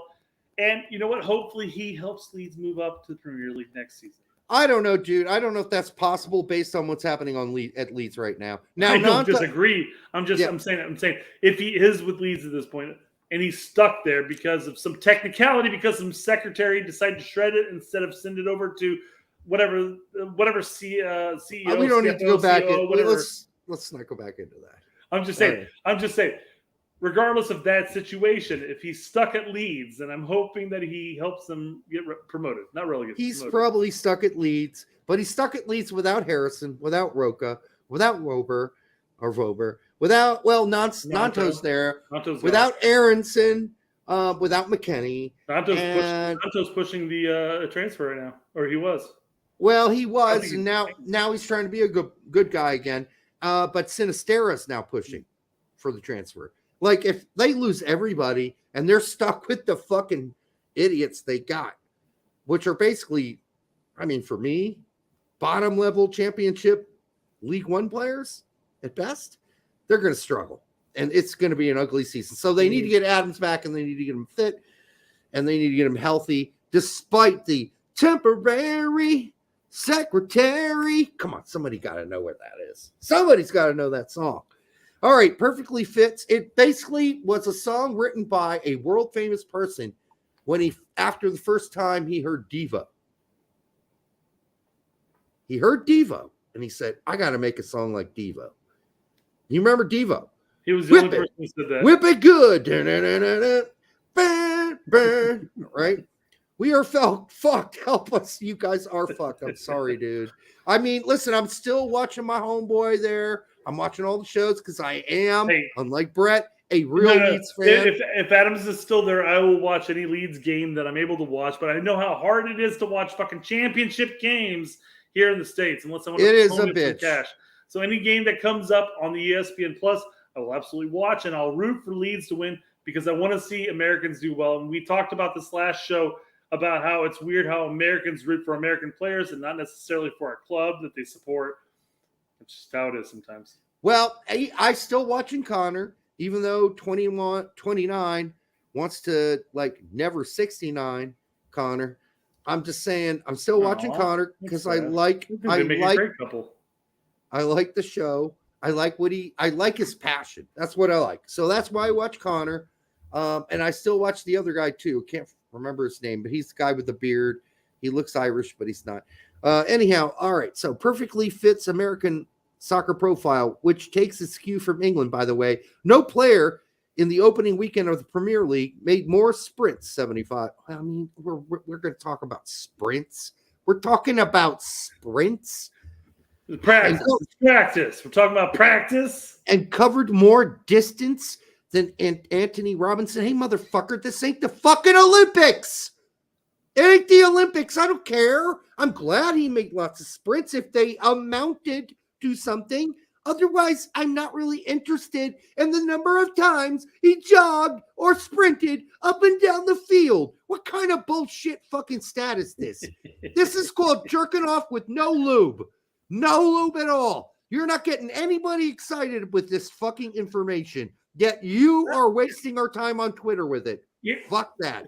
PFFFC is clearly trolling all of us because he clearly throws out an emoji of a person running and him farting, right? Come on. That's what PFF stands for. Pure fucking farting. That's all that stands for. It's ridiculous. I can't believe that people post this and think they're being helpful in some ways. Well, oh my God, he did 75 sprints. He's like Usain Bolt, but 5 times better. Woo. Okay, well, Usain Bolt was a horrible soccer player. Fucking sprinting, which he did when he played professionally, Bolt. I think he went to Australia, some team in Australia. He was garbage. Sprinting means dog shit, PFF. God damn. Of a 4-5-1 and lob balls up there. He'll outrun that shit. Eventually he'll learn how to put a ball away. You might as well have written the following thing. Anthony Robinson scratched his fucking testicles 75 times in the last game he played for Fulham. That is fucking 85% more times than any other fucking player touched his fucking nutsack in the last game. And that's about as helpful as your fucking stat is. It's meaningless. Absolutely meaningless. Derek, you just said that he touched his nutsack 75 times, which is 85 more times than the next person? That's correct. Does that mean the next person touched themselves negative 10 times? Yes. Some people didn't touch themselves at all. And in fact, the last 2 games to quit. They went for the other, which is scratching the ass. So they went for the elephant walk, right? Oh God. The elephant walk. That's got to be the worst thing. If that is a true fraternity ritual out there, if you're in a fraternity that is doing an elephant walk, I'm having some questionable thoughts about your rituals, your traditions, and why you do them. All right. Yeah. Jedi played soccer. And he ran a lot. Great. I want to see, you know what stat I want to see for Jedi? Assists. That's what I want to see. A's. Assists all over the board. That's what I want to see. It begs the question. I know they talk about the distance that an average soccer player runs in a match, and it's a huge distance, like somewhere like 7 to 10 whatever kilometers, whatever fake measurement they got in Europe. But that makes more sense than miles. But okay. Yeah, exactly. Anyways. But they're talking about like the sprint distance, and like he's like the most in the Premier League for sprint distance at 0.8 kilometers. I'm like, when you see that, before you realize what sprint distance actually is, you're like 8.8 kilometers. That doesn't sound like a lot of whatever it is. Oh, him just sprinting the pitch. He didn't even sprint a kilometer. Dude, it ain't the Olympics. We're not doing sprints. So I mean, what constitutes as a sprint? Like a 5-yard sprint before he has to stop and cut back because they lost possession? Does that count as a sprint? I don't know. But unlike track and field, in soccer, there's a ball, there's a goal, there are other players you have to play for. So was out of position 75 times and had to 75 crap runs. That's brilliant, John. Thank you. Brilliant. I mean, who's the guy that's sitting up in the whatever the media, all the media booth or whatever, and like calculating each person's sprint? Like, does that wait? Hold on. Does that constitute as a sprint right there? Is that a sprint right there? No, okay, no, that's not a media guy. There are stats guys that are hired to cover all these games now and take down all the stats, and then they've got a lot of shit that's done through the digital world where they can, because all these players now have those little chips in the back of their little woman bras that they wear. Mm-hmm. They can track a player's every movement throughout a whole game. So Jedi apparently did 85 sprints before the game. All right. Holy shit, he was active. Look at that shit. Really active. Super duper active. Okay, U.S. men's national team burner Justin Che joins Den Haag on loan from Brøndby. Okay, when we saw him go to Brøndby, you and I were like, that's a bummer, dude. But surely he will play at Brøndby, surely. And you said, stop calling me Shirley. And then I said, okay, my bad. And then this happened. He went to a second division team in fucking Holland. I mean, the first division of Holland barely has defense, right? Dude, something's not right. Something is very, very wrong. I know he's what, 19? Yeah. 19 years old? Yeah, but 19. This is like, okay, we have seen 19-year-olds like Chris Richards, what he did when he went there. He went to a team in Germany and played consistently. Well, he was at Hoffenheim. Yes. Bayern, then Hoffenheim, Che. What the fuck is going on? What is wrong with him? Is he having attitude issues? Is he not training hard enough? I mean, you get to Brøndby and you're there for 3 weeks and they're like, yeah, fuck that guy. Send him off. Loaning his ass off to some second division team. You know, maybe the concept here is that Brøndby just wants him to get playing time, and they don't think he's going to get playing time this year. So they loaned him out someplace that's going to play him. He is 19 years old as a center back / right back. It's possible that this is just for his development. And maybe the big problem is he started at such a young age, starting at Bayern, that once again, we just threw all of our hopes and dreams that this is going to be the next. You know, I didn't. I'm saying we as a general we, not you and me. Oh, and maybe it was me. Maybe I looked at it and said, hey, I think Che might be a legit shit here. You're talking about the holy we.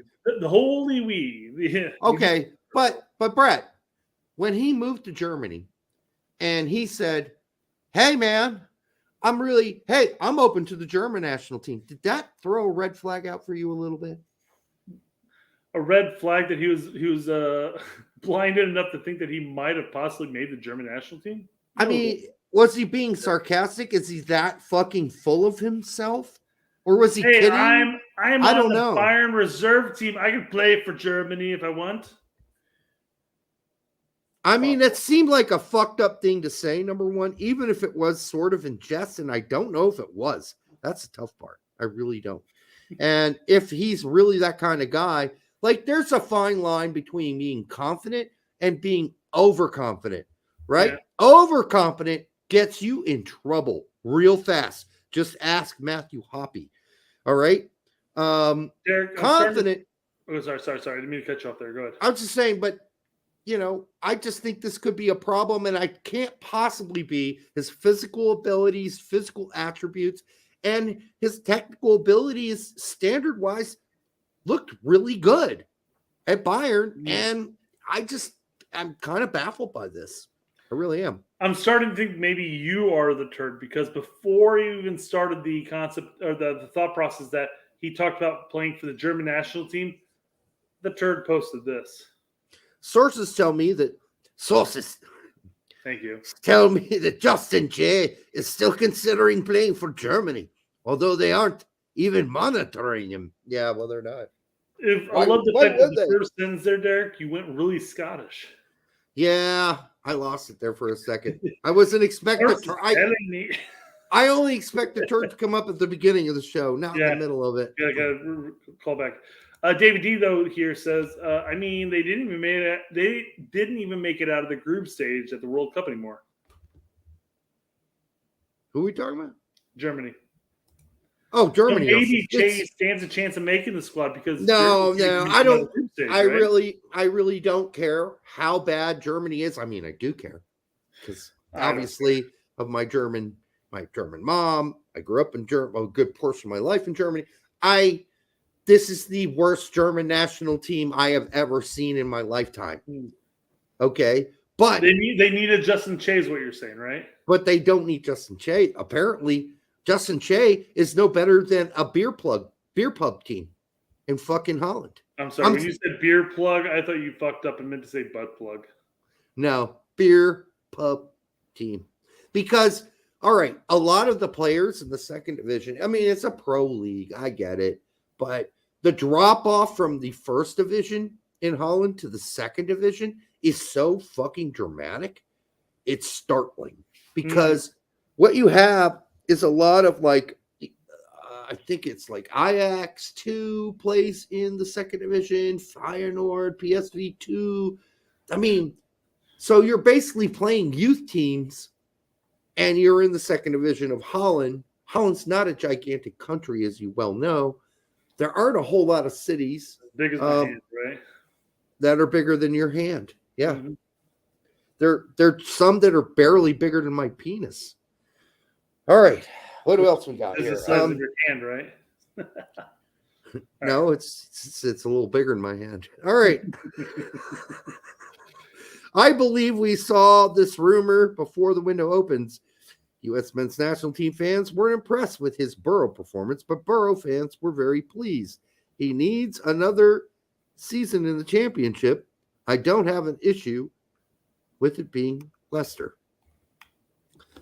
I don't think this is happening, folks. We've been talking about it for a while now. I mean, is this really going to happen? It doesn't seem that Leicester's that interested, or else it would have probably already happened. Well, it is a rumor via transfer market. So, I mean, there has to be some relative validity. I'm not saying it's going to happen, but at least it's there, you know? Well, this is when I need to text, the transfer market and ask him personally, since I have his contact info. Yeah. Market value, 3.5 mil. They're going to, I mean, at this point, if they loan him, I mean, how many more years does Manchester City have on contract?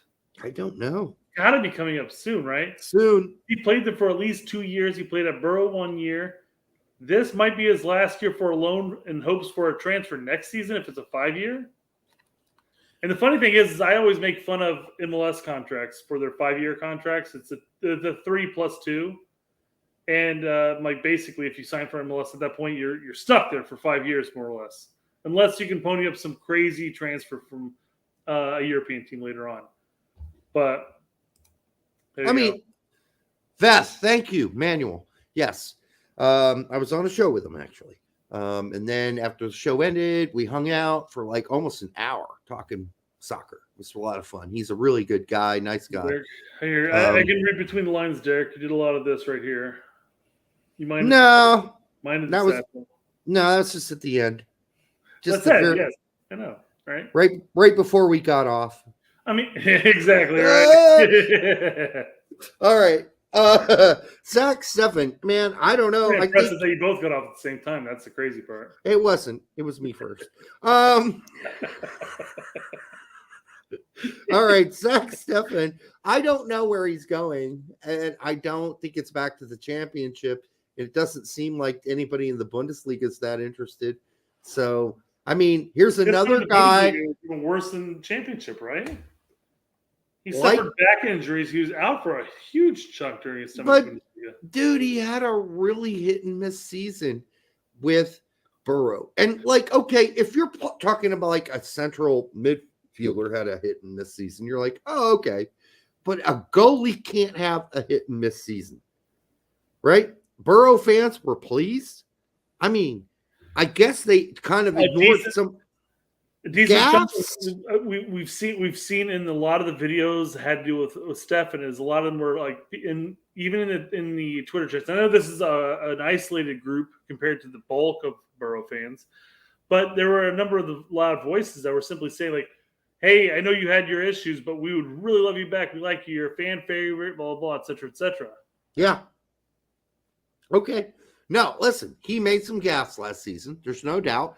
But in the end, Burrow did well last season with him in goal.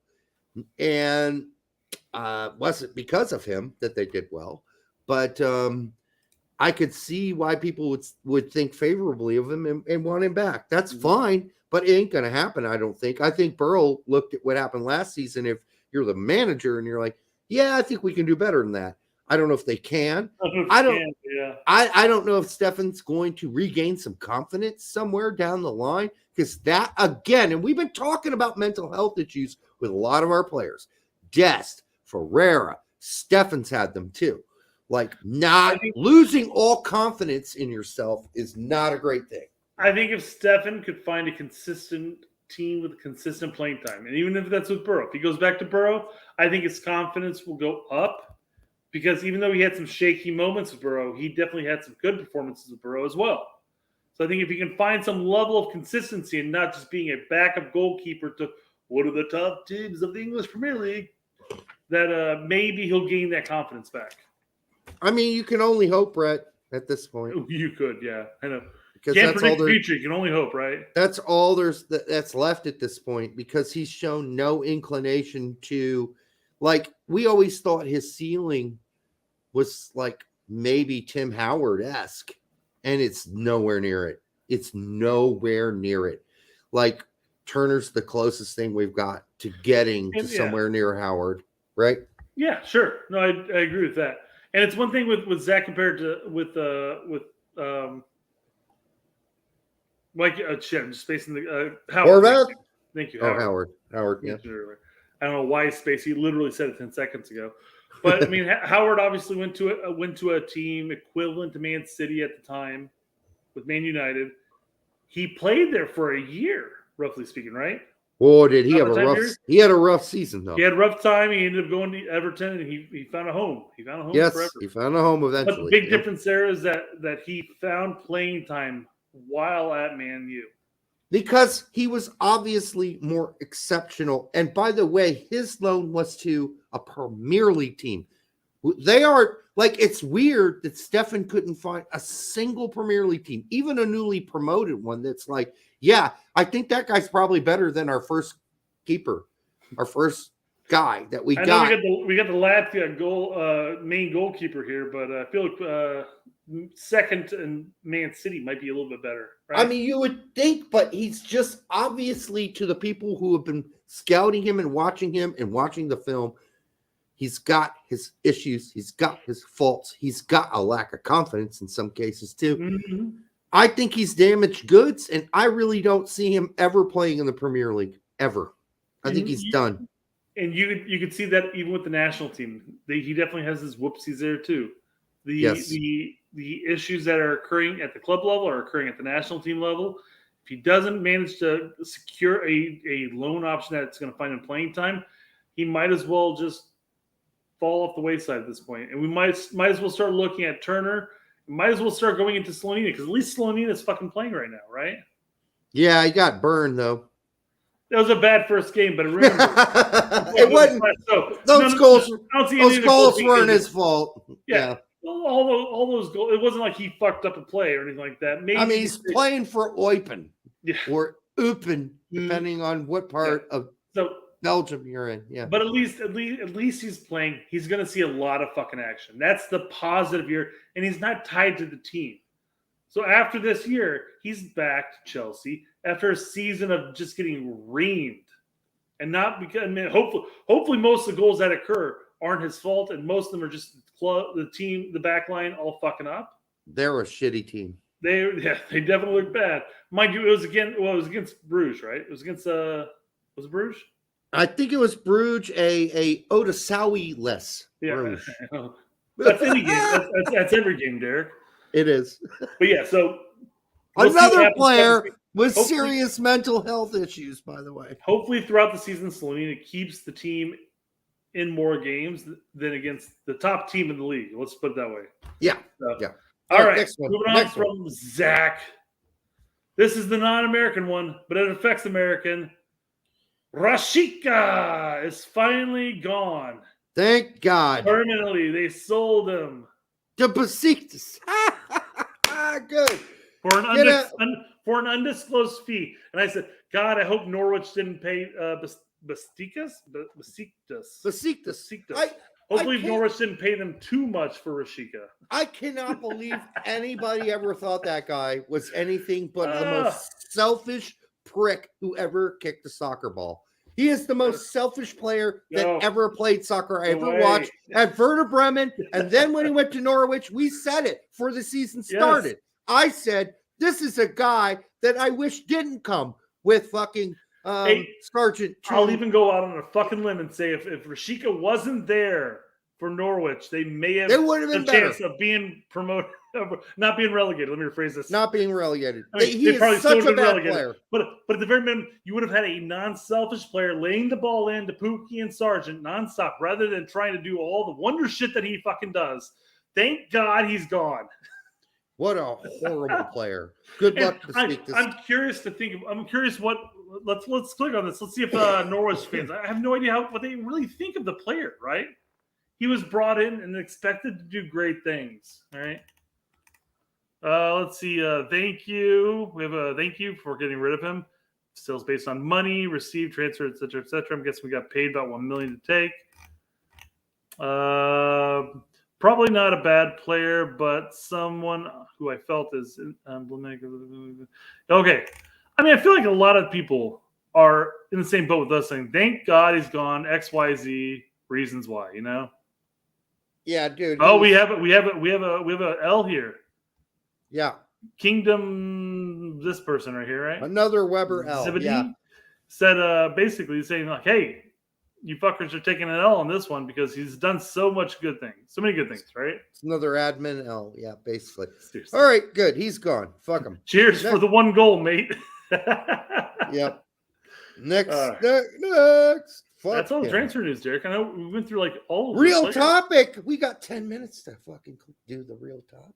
All 10 minutes, really? I mean, you on a timeline? You got another phone call tonight? I don't, but I Yeah, got to bedtime. pee. I got to pee.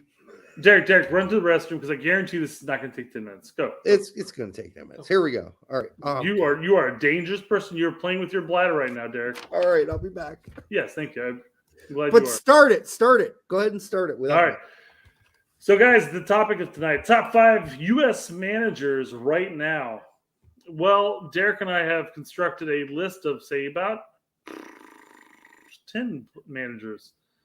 And I'm going to pull them up here. We'll just talk about them real quick. And I'm going to butcher names, I'm sure of it, because that's what I do. And these are in no specific order. But we have Marsh, Perez, Trundolo, Noonan, Curtin, Enox. I think it's Enox. I'm sure it's Enox. Wagner, Hürzeler, Matarazzo, and Schmetzer. I'm sure there are other potential candidates. Perez would be on here, but I feel like USSF really wants to dick over Perez.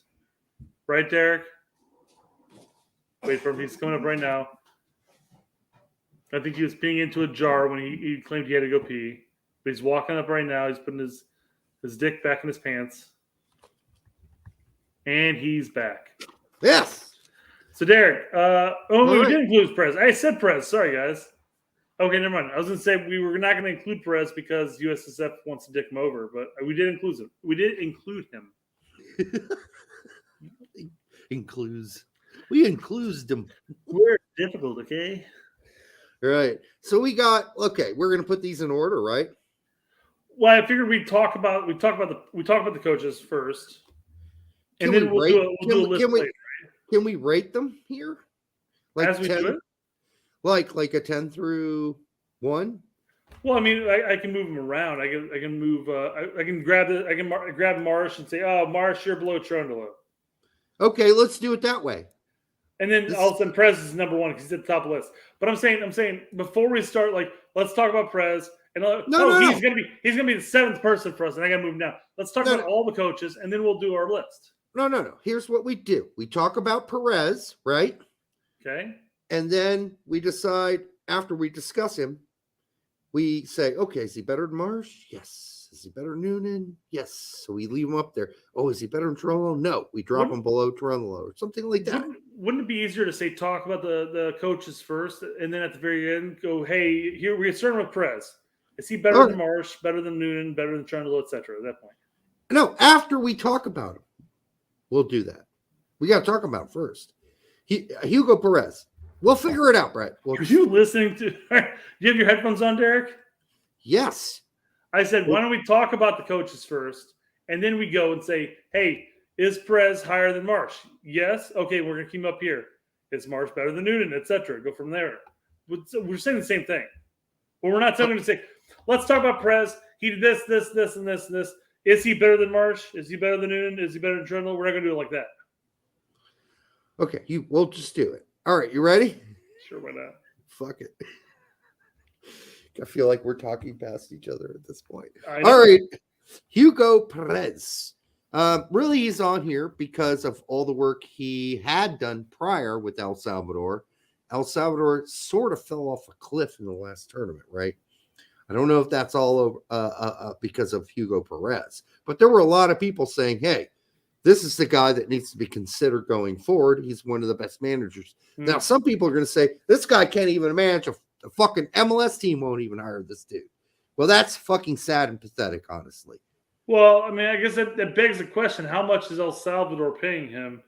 And maybe he considers the international game higher level than MLS.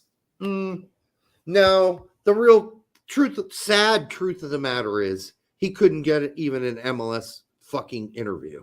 All right. So I'm going to take your word for it, assuming you know inside information that I don't know. And not just speaking out your bum hole. No, he was never considered by any MLS team as a head coach ever. So he went off after being a youth team coach to El Salvador, where they're not paying him that generously. Trust me, they're not. He took the job because it was a chance to coach for his country of birth, even though he is a U.S. men's national team legend. And it was a chance for him to get some, maybe, spotlight where he would get some attention. He was a really great youth coach for the United States, but he's a part of the Winalda and older era, right? Those guys get no fucking respect. Zero. They get no looks, no time, not considered. Those guys are too old. They're over the hill. They're, I don't know. But Hugo Perez has been ignored completely. But I think the work he has done up until very recently with El Salvador garnered him at least some talk by U.S. men's national team fans for him to get noticed. All right, so that's Perez. I was quickly trying, while you're going on that whole topic of Perez, I was trying to find a salary with El Salvador. It's not super easy to find on the fly. It's not big. It's very small. Yeah, but I wonder how much MLS teams are willing to pay some coaches. A lot more. That'd be questionable on that. Yeah, MLS coaches get paid a lot more than the head coach of El Salvador.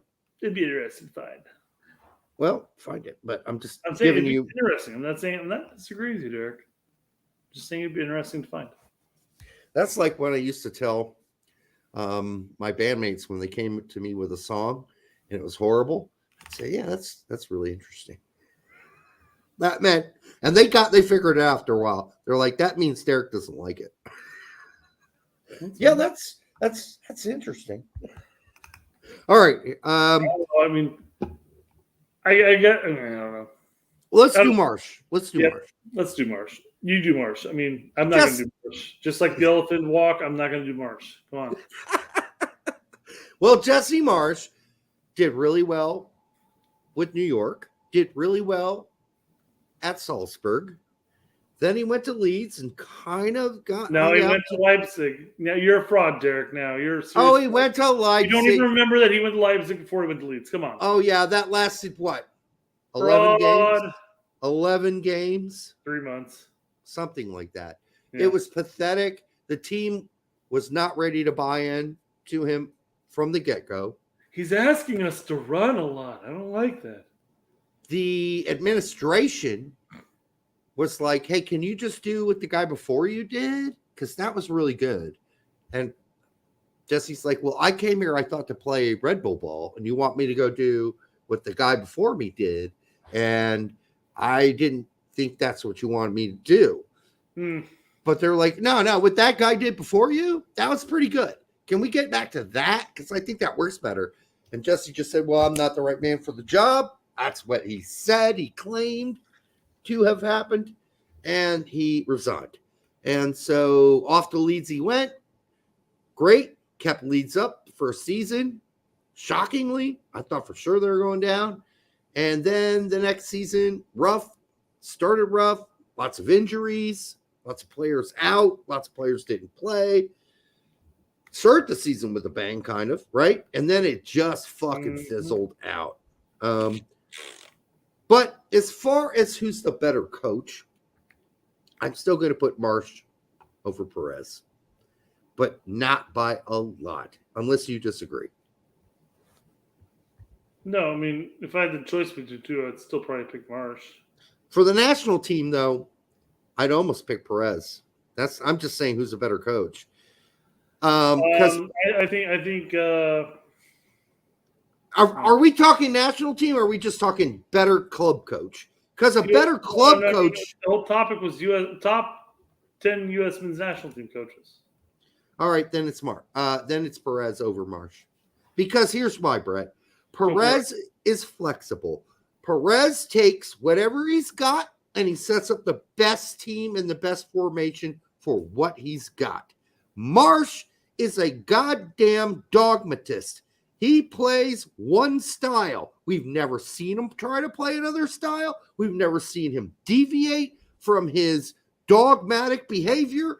He has one setup and one way to play. That is no way. We saw this with Berhalter. We've been watching it for fucking 5 years. You want to watch more of that? Because that's what you're going to get with Jesse Marsh as a U.S. men's national team coach. That same dogmatic shit. Because there has been no promises made by Jesse Marsh that once he becomes the U.S. men's national team coach, he's going to be stray away from his very, very dogmatic style of playing. He has a system in mind, and that's what he's going to play. Well, we've only seen Marsh at a club level, at which point he can implement his system. So we've never seen him in a system where you're relegated to the players you have at a national level. And he talked about how prior to not getting the U.S. men's national team spot, that he wouldn't be bringing over an ideology. So I have no idea how he would play as a national team coach. You can claim that, well, Perez manages to get results with limited ability at El Salvador. He also managed the U15 squad of the U.S. team. He knows the player pool. Flip a coin. Let's do it. Let's do the digital flip. I don't know. I'm sticking with Marsh simply because as far as club careers are concerned, obviously he has the higher pedigree for that. Okay. Although Perez obviously never went the club route. He went purely the national team route. So I have no idea. It's a tough one. I personally would stick with Marsh. Oh God, I don't know. Fuck. I do. It is difficult. So let's move to Noonan. Yeah. All right. So Noonan's not been around very long. He's been an assistant under Curtin at Philly for 3 or 4 years or whatever it was. Right. And during that time period, while with Philly, he was a U.S. Open Cup runner-up 3 times, and he won the Supporter Shield once. So yes, it's too early. And Philly was a consistently good team through all those years. Still are. And now he's with Cincy. And Who are doing amazing. Yeah, he turned Cincy from a team that was struggle-busting hardcore. Laughing stock. Into a contender. And last I looked, Cincy was at the top of the Eastern charts. Yes. I don't know if that's still accurate. I think it is. Well, no, it has to be. Because they've been out of play for the last month. Leagues Cup. Yes. Yeah, 100%. Cincy's still on top. So Noonan's doing damn well for himself with Cincy. So, I mean, it's somebody that you wouldn't necessarily consider. Plus, I have a little bias towards him 2 different ways, actually. One, for him being a Hoosier. Yes. Go Noonan. But I'm also biased against him because he was also a New England Revolution. Fuck you. Right. So. With tight shirt. You know what? Let's just leave him where he is. He's not over Perez. He's not over Marshall. Put it that way. It's too early, I think. Yeah. Cherundolo. Simply got to say, the team he took over from Bradley, well, at LAFC, was a team that seemed to have lost its way. And he got there and he really pulled all the fucking right pieces together. He got that team playing again, playing some of the best ball out west we've seen in MLS. Mm-hmm. And I think he's probably the more likely of all the coaches in MLS to go to Germany to coach in the future. He's been there, did that. As an assistant coach, not as a head coach. Did he not coach for Hanover? Nope, he was an assistant coach for Hanover. So I think right now Cherundolo has bumped himself past Noonan, past Perez, and is probably just underneath Marsh, just based on what Marsh did at Salzburg. Alone, that's it. And the fact Marsh coached in the Premier League and saved Leeds from relegation in his first season there. Sad that we're looking at Marsh not having any prospects at all right now. There's like no talk. And he turned down all those jobs when he thought the U.S. men's national team was seriously interested in him. But in the background, Sportsology and all those fucking idiots were putting Greg through all those mental trapezes and tests. And Greg turned out to be the perfect coach for the United States men's national team. So Jesse Marsh. Perfect puppet, you mean? Well, isn't Berhalter the puppet master, really? He is. Because guess what, Brett? One of the guys down further on this, well, would have been further on this list, Tab Ramos. This is something Pete said today, and he's incorrect. That Tab Ramos was let go by U.S. Soccer. That's not what happened. Tab Ramos was informed that he had to coach his youth team in exactly the same system that Greg used. And Tab Ramos said, fuck that. No, thank you. Fuck you. I'm my own man. I will coach this team the way I want to coach this team. And fuck your system. And fuck Greg Berhalter's system. I'm out of here. Then he went to Houston, which was a horrible team, and MLS and failed. All right. So I think what we're looking at here is when I say Berhalter's a puppet, I'm not saying he's the puppet for all of the USSF. I'm saying he's a puppet of USSF. USSF are the puppeteers. Berhalter is simply the puppet. It's and so yes, weird. Tab Ramos had to leave because they're playing quote unquote Berhalter ball, but it is an orchestrated setup from top to bottom. This is what Ernie was trying to implement from the get-go. Yes, you nailed top it. to bottom. So Berhalter is not the orchestrator. He's not the puppeteer. He is simply the highest. Ernie puppet. was. Yes. Ernie wasn't. And now we got Betty fucking Crocker. And Ernie is just an English Betty Crocker. He believes in exactly the same fucking Dutch things. Betty Crocker, you mean? No, Ernie's he's a Dutch Betty Crocker. Yes, he's Dutch, and Betty Crocker's the English. Yeah, Ernie. So, but they all believe the same dogma about how you're supposed to play, right? It's a system. Like the way that Crocker talks about how we're supposed to play is the exact same way Berhalter talks about how we're supposed to play, and it's the exact same way that fucking Ernie said we need to play. And it's horrible that we talk like that as a national team. It's actually repulsive because what you're supposed to do with a national team is set the team up to play the best way it can play with the best players it has in the system that suits the fucking players, not the other way around. You don't go into the national team with a goddamn system. In fact, no one believes that. Everywhere across the world, they hire the best coach they can, and they let the coach decide with the players they have how they're going to play. They don't say, no, I'm sorry, dude. Before we hire you, we got to make sure you got to play the goddamn fucking system we've decided collectively to play. And if you can't do that, you don't get to be the coach. That's where we're at here. And so it's also oh, he's Welsh. He's Welsh. It's also different when you consider, and you're looking at the English. Let's take all the English clubs, and you bring in a manager, and they're going to play English style football. But what is that? It's the same thing.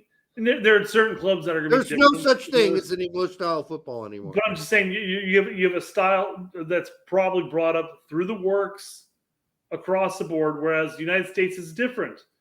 We have different styles. People who play in New York are going to be playing different styles of soccer than people who play in the Midwest who play in LA. Not anymore. They want to change that. Sure. If they change that across the board to all the way down to the very beginning youth levels, that's fine. But the problem is they're not. No. It's fine in the sense that they go through the effort to do so. But I don't think they're going to. I think what they're going to do is they're going to implement the system starting at the U15 level. But they have 15 years of development. Well, I guess maybe like more like 11 years of development at that point. Prior to that you're playing a completely different system. Yeah. And you're talking about the Latin American players. They're playing a completely different system for those 11 years than, say, the Germanic Americans of the Midwest. And then you have a hodgepodge here, hodgepodge there. And they're all playing separate set of up until they get to U15s. Like, this is how we're going to play. And then they have to learn a whole system. No, I think the system that we want to play benefits the Hispanic and Latino players until they have to put on the big boy boots and go to Europe and play. And then we've seen massive failure from them because we have told them this is the only way to play, but they go to Holland and they go to other places and people don't play like that. They don't. There's called hard knocks football and it still exists. It's not tiki-taka. It's not tappity-tappity. It's fucking hardcore. And so you see players like Ledesma and other players go to Europe who are very skilled players, but they're small. They're small players. They're not used to playing in a physical way, and they get beat up and they get injured a lot, and they don't succeed in Europe, and they end up back in MLS. We've seen that time and time again, and that's all because this is a single-minded system growing up. It's all about technical ability. That's fine until you're 19, 20 years old and you're still 5'6", and your technical ability doesn't outweigh the physical attributes you need to have. The big bully ball that's played in some parts of Europe that they're just not going to be able to adapt to because they haven't seen it in the system we do here, bringing players up. So it's a detriment. What we're doing to a lot of the players is a detriment to them. It's not helping them get ready for Europe. And we've seen that time and time again, unfortunately, with the smaller players. It's not even getting them ready to play in MLS. No, you're right. It isn't. They come back here and they're not doing it. They're not. Yeah. How many players do we have coming up through the youth, the U17s, the U20s, that do incredibly well, and then when they go to play for the club level, regardless of where they go, they just falter. Yeah. And they have nowhere to prove. I mean, I bring up somebody like Luis Gil as a prime example. He had the opportunity to go to Arsenal. He decided to stay at Real Salt Lake. And guess what? He didn't pan out. No. And he was highly touted at a youth level. Yeah. And the youth level benefited him. It worked because he's playing against a bunch of kids his size, his age, his weight, everything. There may have been some outliers, of course. But for the most part, when you look at the U17s, they're all like 5'6", 5'7". I think 5'8". Lewis Gill was like 5'8", but I don't think the physical part was really. That's kind of an odd player to bring up. Actually, it's kind of funny because the problem with Lewis Gill was he never grew up tactically. His soccer IQ never got better than when he was at 15, 16 years old. He had a lot of the technical ability necessary. But he also never got faster. He never got bigger than when he was 15 years old. That's what I'm saying. I'm saying the physical aspect of it is being the issue. Yeah, that's part of it. Yeah, for sure. So, sure. But I'm going to move Cherundolo above Perez. And I guess since I never really got to talk about Cherundolo real quick, just going over his pedigree as a whole. He's after playing at Hanover his entire career. He ended up sticking with Hanover, playing through all the coaching the youth levels, becoming an assistant at the senior level, and then he broke off in 2018 to help us be on the coaching staff with Dave Sergiño with the U.S. men's national team before Berhalter was called in. As of 2020, he expressed interest to be able to one day coach the men's national team. Right.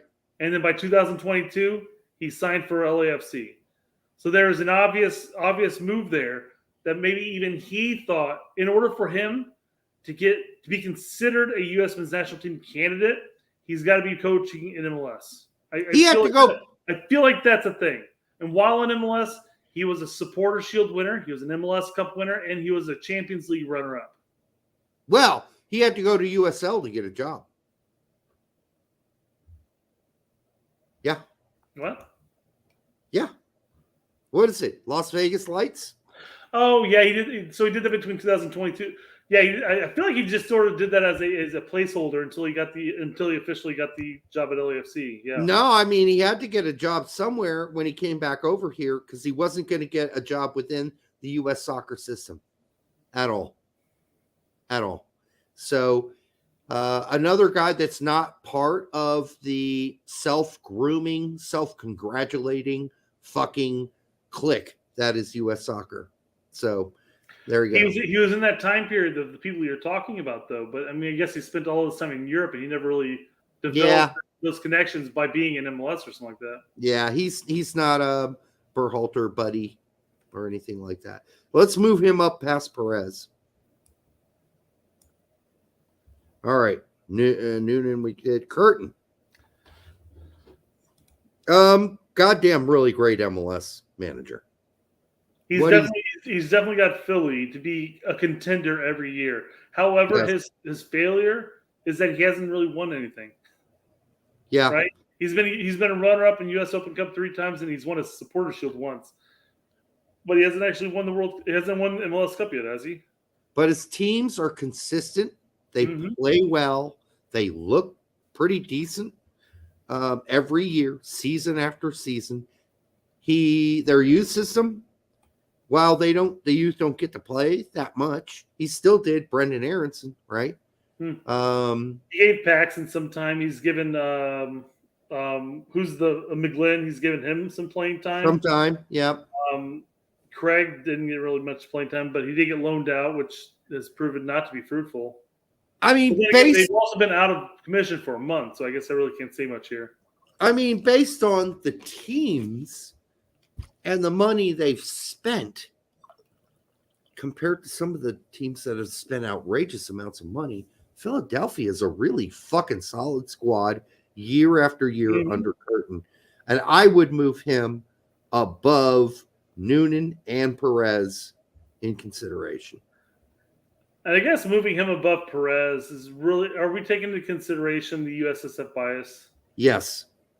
It's because if you were to choose between Curtin and Perez, who would you choose? I probably pick Perez, but based on reality, Can't do it.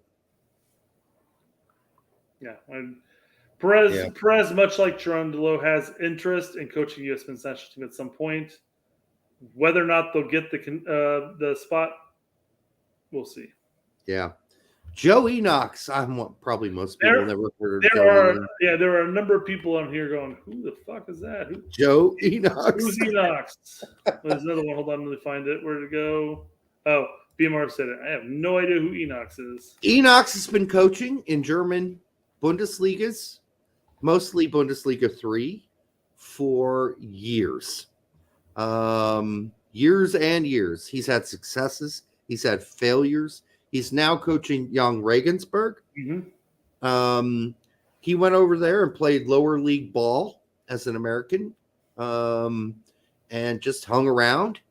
He's well respected in Germany as a guy who can take teams that have low budgets and make them contenders. He's taken a team from Bundesliga 3 to 2, Bundesliga 2. They did drop down. So now he's stuck back in 3, though. He is stuck and back in 3. Beginning of the season, I understand, but they are currently 10th. But again, like, that's one game, dude. Yeah, one game. What was it, a tie? Yeah, I think so. Yeah. Anyhow, it's a guy that nobody talks about. Nobody knows. Yeah. It's certainly a guy, if you followed his career like I have, who has taken some really garbage teams and made them actually, in one case, get promoted to Bundesliga 2. Yeah, did they get relegated afterward? Yes, but they spent no money at all. $0 for him. So he's a fighter. He's a good guy. I think he will get opportunities going forward to coach more Bundesliga 2 teams, as long as his stint with Jan Regensburg this season is a good one. And they have a few good seasons. I think he's the kind of guy that always has a job in the Bundesliga system, whether it be 1, 2, or 3. He's just a guy that people need to pay attention to more. By 1 or 2, even maybe just 1, you're referring to being an assistant or a youth coach. I don't see necessarily getting the gig for a Bundesliga 1 team coach. No, but he could certainly get a job for a 2 Bundesliga team in the future, or an MLS team if anybody's paying attention. All right. Sure. Yeah, I mean, his biggest failure here is really just not being a part of the system at all for U.S. men's national team, and that's what's going to hurt his chances. Because as we've seen here, we've had a number of people like, "Who the fuck is that?"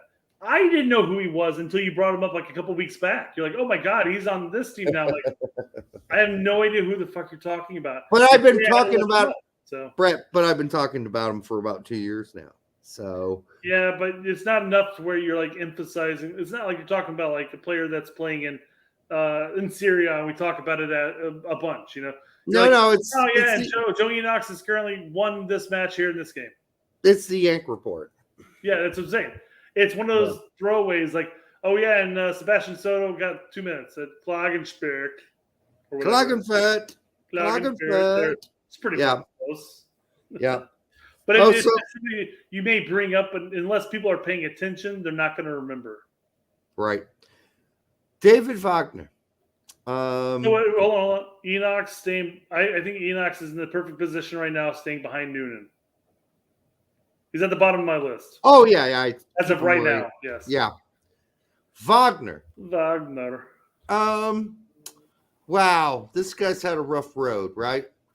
He's also got one of the highest pedigrees on the list, though. Yeah, he took a team to the EPL, kept him up for a couple seasons, resigned, I believe, then went to Switzerland. So, yeah, he did Young Boys, right? Young Boys.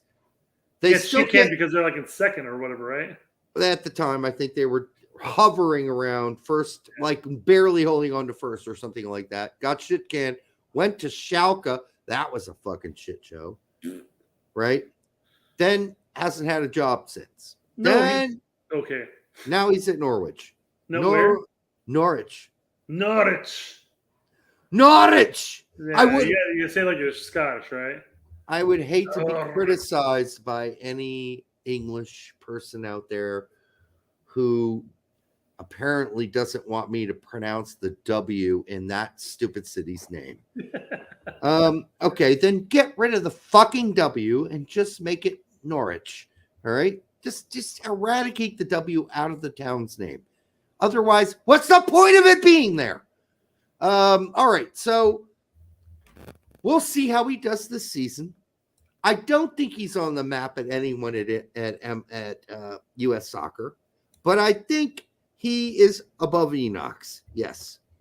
I think he's above Noonan right now, just because of Noonan's inexperience. Well, Noonan does have connections. Sure. There's that. I'm just saying, if you have the option between Wagner and Noonan, that you're probably going to pick him. Yeah, I mean, with Wagner's experience, you would think so. So, all right. Last one, right? No, not even close. Oh. We got three more. Hürzeler. Fabian Hürzeler. What he did with St. Pauli last season as his second job as a head coach was fucking amazing. He took a team out of the bottom of the table and made them promotion possible. Amazing what he did. And he's continuing to do it so far. I know it's early in the season. At one point, he won 11 games in a row last season with a team that couldn't figure out how to fucking wipe their ass after taking a shit on the toilet. This guy could be something amazing. I know some people say, he's not really American. Well, he was born here. Technically, right? He was born in what, Houston, I think? Yes. He was Houston. He's an interesting cat, right? So he played with a bunch of the big boy youth clubs, the Byrons, etc., for a chunk of his career. Right. Then he ultimately retired he retired as of at the age of 23, from what I've read.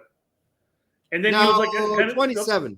27. He ultimately retired at 23. Then he played as a player/coach, apparently. Did he never play when he was a player? For whatever. Coach? No, he played. He played a significant chunk. But okay, then he didn't retire. I don't even know if FC Pippins Reed, yeah. Yeah. I don't even know if that's a professional team or if that's a semi-pro or if that's regional or whatever the fuck it is. I think if they're in the regional liga, yeah. So I'm just saying, even though he played, he may not necessarily have been a quote unquote professional paid player, if you will. He may have just been paid as to be the coach because they did consider that to be a coaching gig. And while he was there, he also ended up earning his UEFA Pro license by the age of 30. I know, he's 30 now. So that's something to consider. That's something phenomenal right there, is that he's so young and he has that license and he's ready to roll. And like you said, we did with St. Pauli, he's an interesting person. He is. And as far as firing the balls, young guy who is absolutely inspiring to his team and obviously doing something fucking groundbreaking at St. Pauli. I'm going to move him over Enoch's. Yeah, well, I mean, I feel like he's done more in his limited time than Enoch's, right? Let's move him over Noonan too, because I'm fine with that, quite frankly. I mean, I think Noonan would be hired before Hürzeler is, but probably, yeah. I would like to think that they're just like I do with Perez. I would like to think that they're looking at the overall picture and not necessarily who's going to fit in with the boys' club, right? I would hope so, but Hürzeler also plays the kind of ball that I think U.S. Soccer could get into. So, I don't know. Matarazzo, our boy. We've talked about him quite a bit, haven't we? Pellegrino is the absolute best manager, American manager in the world right now. What he did to save Hoffenheim last season from what seemed to be a certain relegation is absolutely amazing. And he is known, as you well know, Brett, for taking whatever he's got and making the best of it. He certainly did that at Stuttgart over and over again until it finally didn't work anymore. And I think that's what makes him the best contender, quite frankly. Should Yeah, I don't know. I don't believe he's the best contender right now. Mm-hmm. And that's not to say It deserves to be. I think yes. Him being a contender has nothing to do with his ability of being a manager, but more to do with the boys' club at USSF, The click, and the click as far as who's incorporated. right? Because even Wagner was like, not Wagner. Sorry, I'm looking at this thing right here. Where'd he go? There he is. How did you? Did I move Wagner instead? There you go. I think you did. Yeah, I think Wagner was below Curtin, or was Yeah. he below Perez? So Matarazzo is who I meant to bring up here. Yeah, there you go. Yeah. The question mark, obviously, for us would be who's going to go up top, and I think we both think that Matarazzo would be up top. But do you really think Jesse Marsh has an inside track at U.S. Soccer? Because I don't think he does. I don't think people at U.S. Soccer like Jesse Marsh. It'd be interesting because I think of all the players on this list, I think he fits USSF's mold more. I agree, but I don't think they like him. You don't have to like him if you. Here's what I've heard. Results, that's all that matters, right? Here's what I've heard. That he wants too much control. That they don't. Jesse Marsh is not a part of the U.S. Soccer clique. He is just not. So that's why I think we should put Matarazzo above Marsh, because Marsh has rubbed U.S. Soccer the wrong way, as far as I've heard, whereas Matarazzo hasn't made any negative impression on them at all. But as far as I can tell, he's never even been in contention. Not yet. I've never once seen USSF even mention his name. I get that. And he hasn't bitched about it, though. And so that gives him a greater chance of at least being embraced later on into what could be. Whereas Marsh, I hear, rubs a lot of people the wrong way at U.S. Soccer. They do not like his... Another black eye for Matarazzo is the fact that he constantly plays John Brooks. Right? USSF is going to go, no.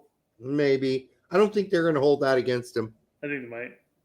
Maybe. Well, yeah, you're right, Derek. USSF has never been petty.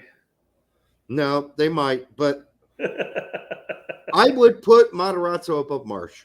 I mean, that would be my take, right? I think he hasn't done any harm to himself, whereas Marsh, as I hear it, in the interview process for the U.S. men's national team, refused to do Sportsology's mindfuck test. God, that type of thing, though, pushes Marsh above Matarazzo for me now. I know. I'm glad he said, look at my fucking resume. He's like, look at my resume, bitches. Fuck off with your stupid goblin test. Give me your goblin test. I don't need to do that. I think if I were involved in USSF Matarazzo, it'd be top of my list. I mean, again, you're talking about a player who's played for the U.S. national team. He wants to coach the U.S. national team. He's even mentioned it in an interview. He said, hey, one day in my life, I'd like to go and, coach the U.S. men's national team. Yeah. So why isn't he on top of the list as far as just, hey, here's a manager to talk to? I'm not saying he would take it right now. He might look at this and go, I'm currently managing in the Bundesliga. I feel, and this is the same argument made for Marsh when he was at Leeds.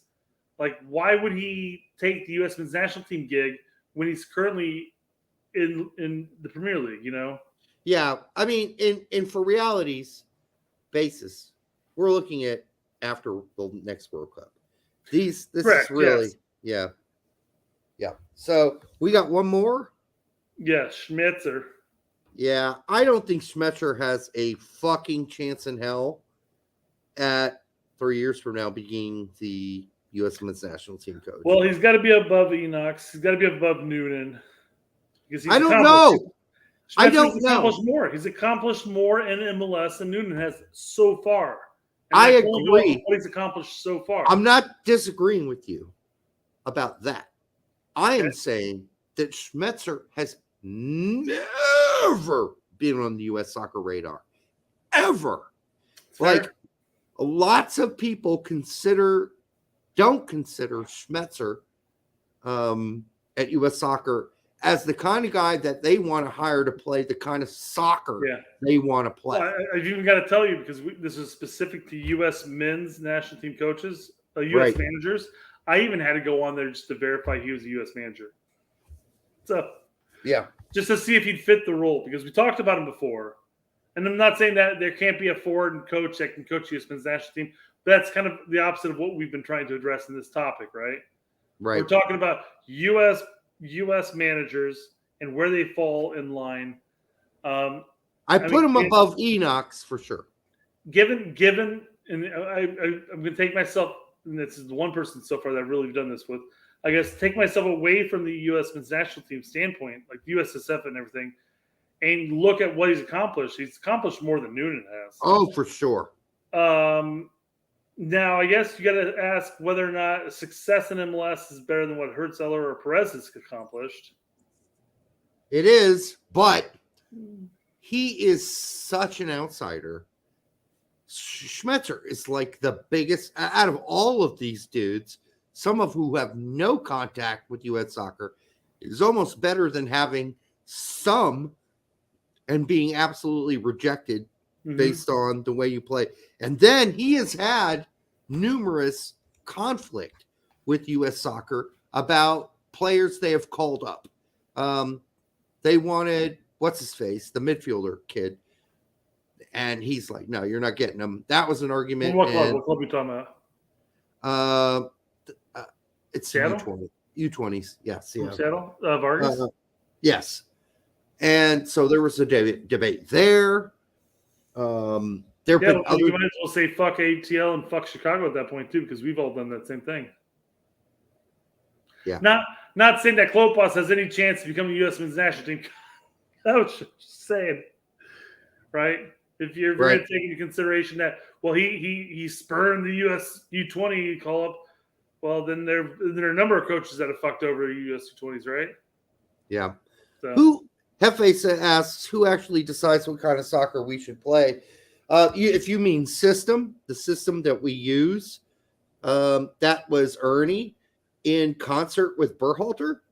They decided how we were going to play, and then they decided and told all of the youth teams and women's teams that they were all going to play that same system. And I can't believe that. That's weird that they did it for the women's team too, because just because it works for the questionable, whether it works for the men's team doesn't necessarily mean it's going to work for the women's team too, right? Yeah, it doesn't matter to them. And that's when, as Pete didn't point out in this last show, and he just probably missed it, but Cap Ramos resigned. He was not fired from the youth team. So he resigned when he was told exactly how he had to coach the team and what system they had to use. And he said, fuck that. There's a great interview with him, if we can find it somewhere, where he's like, hey, what they're doing there and this whole dogma bullshit, he doesn't use the word dogma, he explains it in a different way, was not something I wanted to be a part of. You know, he did a great job with the youth teams. And then they basically told him, I don't care what you've been doing before. You got to play like this. And you got to do this. And then you got to move to Chicago. And then you got to suck fucking Greg's cock when he needs it. And he's like, I don't suck cock. And they're like, well, you better learn. And he's like, well, fuck it. In the world of technology, I'm honestly shocked that people had to move. It's one of the requirements. You have to move to Chicago. I mean, Derek, you and I had a podcast, a virtual podcast of law, or what do we call it? Vidcast? Vidcast. Call it a vidcast back in 2010. You and I did this exact same thing we're doing right now, except for we did it on Skype. I know. Skype existed before everybody moved to Chicago. You can't tell me that somebody couldn't be down in Florida because that's where they want to live, and that's where they have all the fucking U20s and U17s camps at, that you can't have it there. Why have it in Chicago? Half the year is wasted. Yeah, it's ridiculous. It's stupid. All right, so this is our list, folks. Schmetzer. Schmetzer goes. We already did Schmetzer. You just move him up above. Yeah, that's good. Right? Yeah, that's good. All right, so I guess our top five. We got Matarazzo, we got Marsh, Toronto, Curtin, and then Wagner. Those are our five. Those are our top five. Right now, it's going to change. obviously, as we head towards the World Cup, and Greg Berhalter loses his job after it. So we're going to keep updating this. I'd be curious though, Derek, if you had if given the list that we have right now, where would you throw Greg Berhalter if he was in contention for this list? It's not even on my top 40. Really? No. I'm sorry. Think he's better than Schmetzer, Noonan, and Enox? I don't know if he's better than Schmetzer. I think Schmetzer outperformed him in MLS. 100%. You're 100% right on that, actually. I think Perez took Noonan, a shitty team and did great. Noonan, on his first time as a manager, is actually taking Seattle. Same thing. No, Schmetzer didn't take a shitty team. Great. No. Perez did. Oh, Perez did. Okay, that's up to yeah. And you know, Brett, it's not even about the results as much as it is about Greg's a faker. He's a fake person. He's not real. He bullshits. He bullshits. You're the chick that's on the plane right now. That guy is fucking fake. I'm not going to be on this plane anymore. You're that person right now. He lies. He's full of shit. He doesn't tell the truth. He makes up shit, makes up stories. Yeah. He's a fake philosopher who thinks he's a philosopher. He thinks he's a deep thinker. He's not a deep thinker. And when it comes to soccer, he's a dogmatist who I don't like any of what he's done so far. I like the guys who came in and filled in for him better. Yeah. So while he was gone. Isn't that the thing, though? Because you're sitting there thinking to yourself, like, man, if anybody else took over for Berhalter with this squad, and I understand it's a young squad, there's going to be mistakes made, but if you have anybody else coming in and taking over for this squad, would they accomplish the same things? Now, you can say, well, Nations League and Gold Cup might be different. Who knows? Because that's really throwing shit to the wind, you know? But I still think that anybody coaching this squad would have qualified for the World Cup regardless.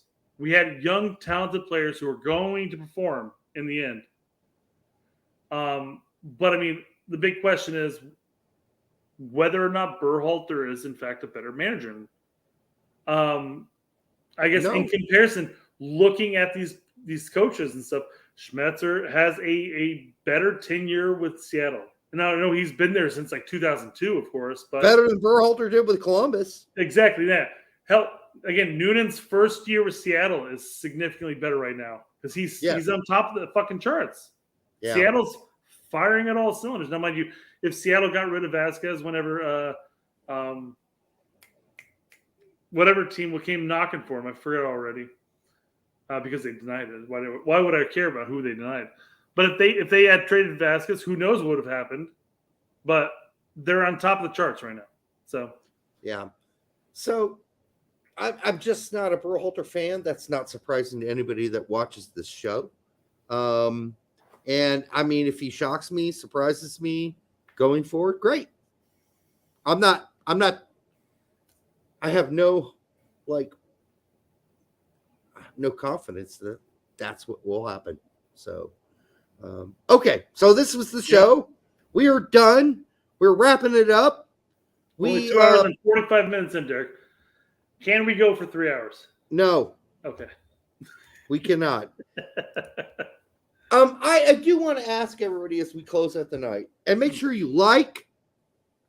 If you've been here and you're not liking the show, I'm just sad. If you don't subscribe and you're not subscribed and you watch the show, I'm sad. Not real sad. I mean, in the end, I'm fine. So make sure you like, subscribe, and share it with your grandma. Those are all important steps. Also, you have to ask yourself, why on the whole Brady Brunch show that it was okay that we knew that the dad, Mr. Brady, was a widower, and we never got to figure out why Mrs. Brady, she wasn't a widower. They never said. Mr. Brady's got game. They never said why she had 3 girls and had no partner. They never even mentioned she was divorced. It's such a weird thing. Like, he was a widower and she was just like, what, a slut? who fucked a bunch of guys and had 3 chicks and from 3 different dudes. They never explained it. They never explained it. I think that's weird. No, but between God, Zeus, and Odin, I'm sure they figured it out, right?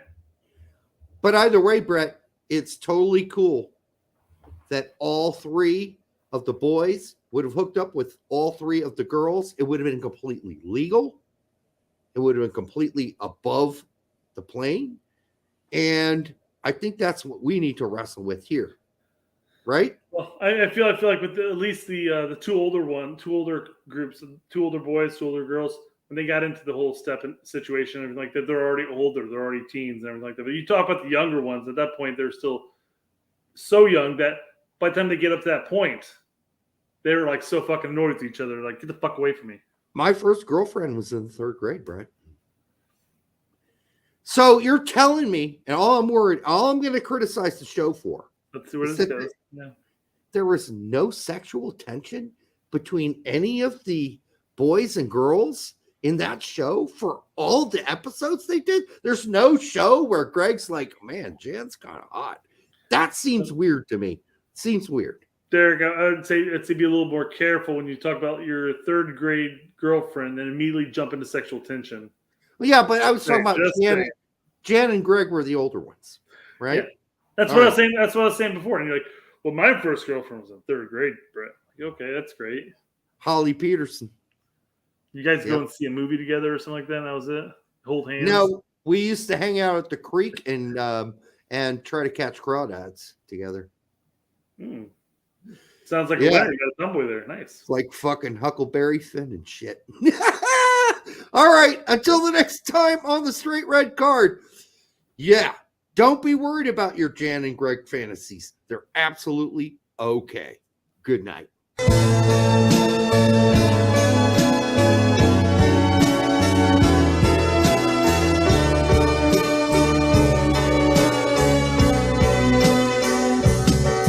she's a trap.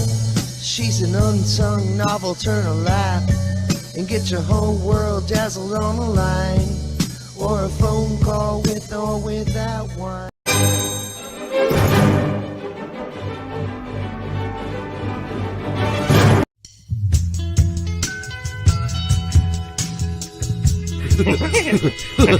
That hurt. I'm tuned in like crazy, and I'm pretending like I know what they're doing, and I'm The articulate and intelligent. Greg's a bitch. That's all. I find them offensive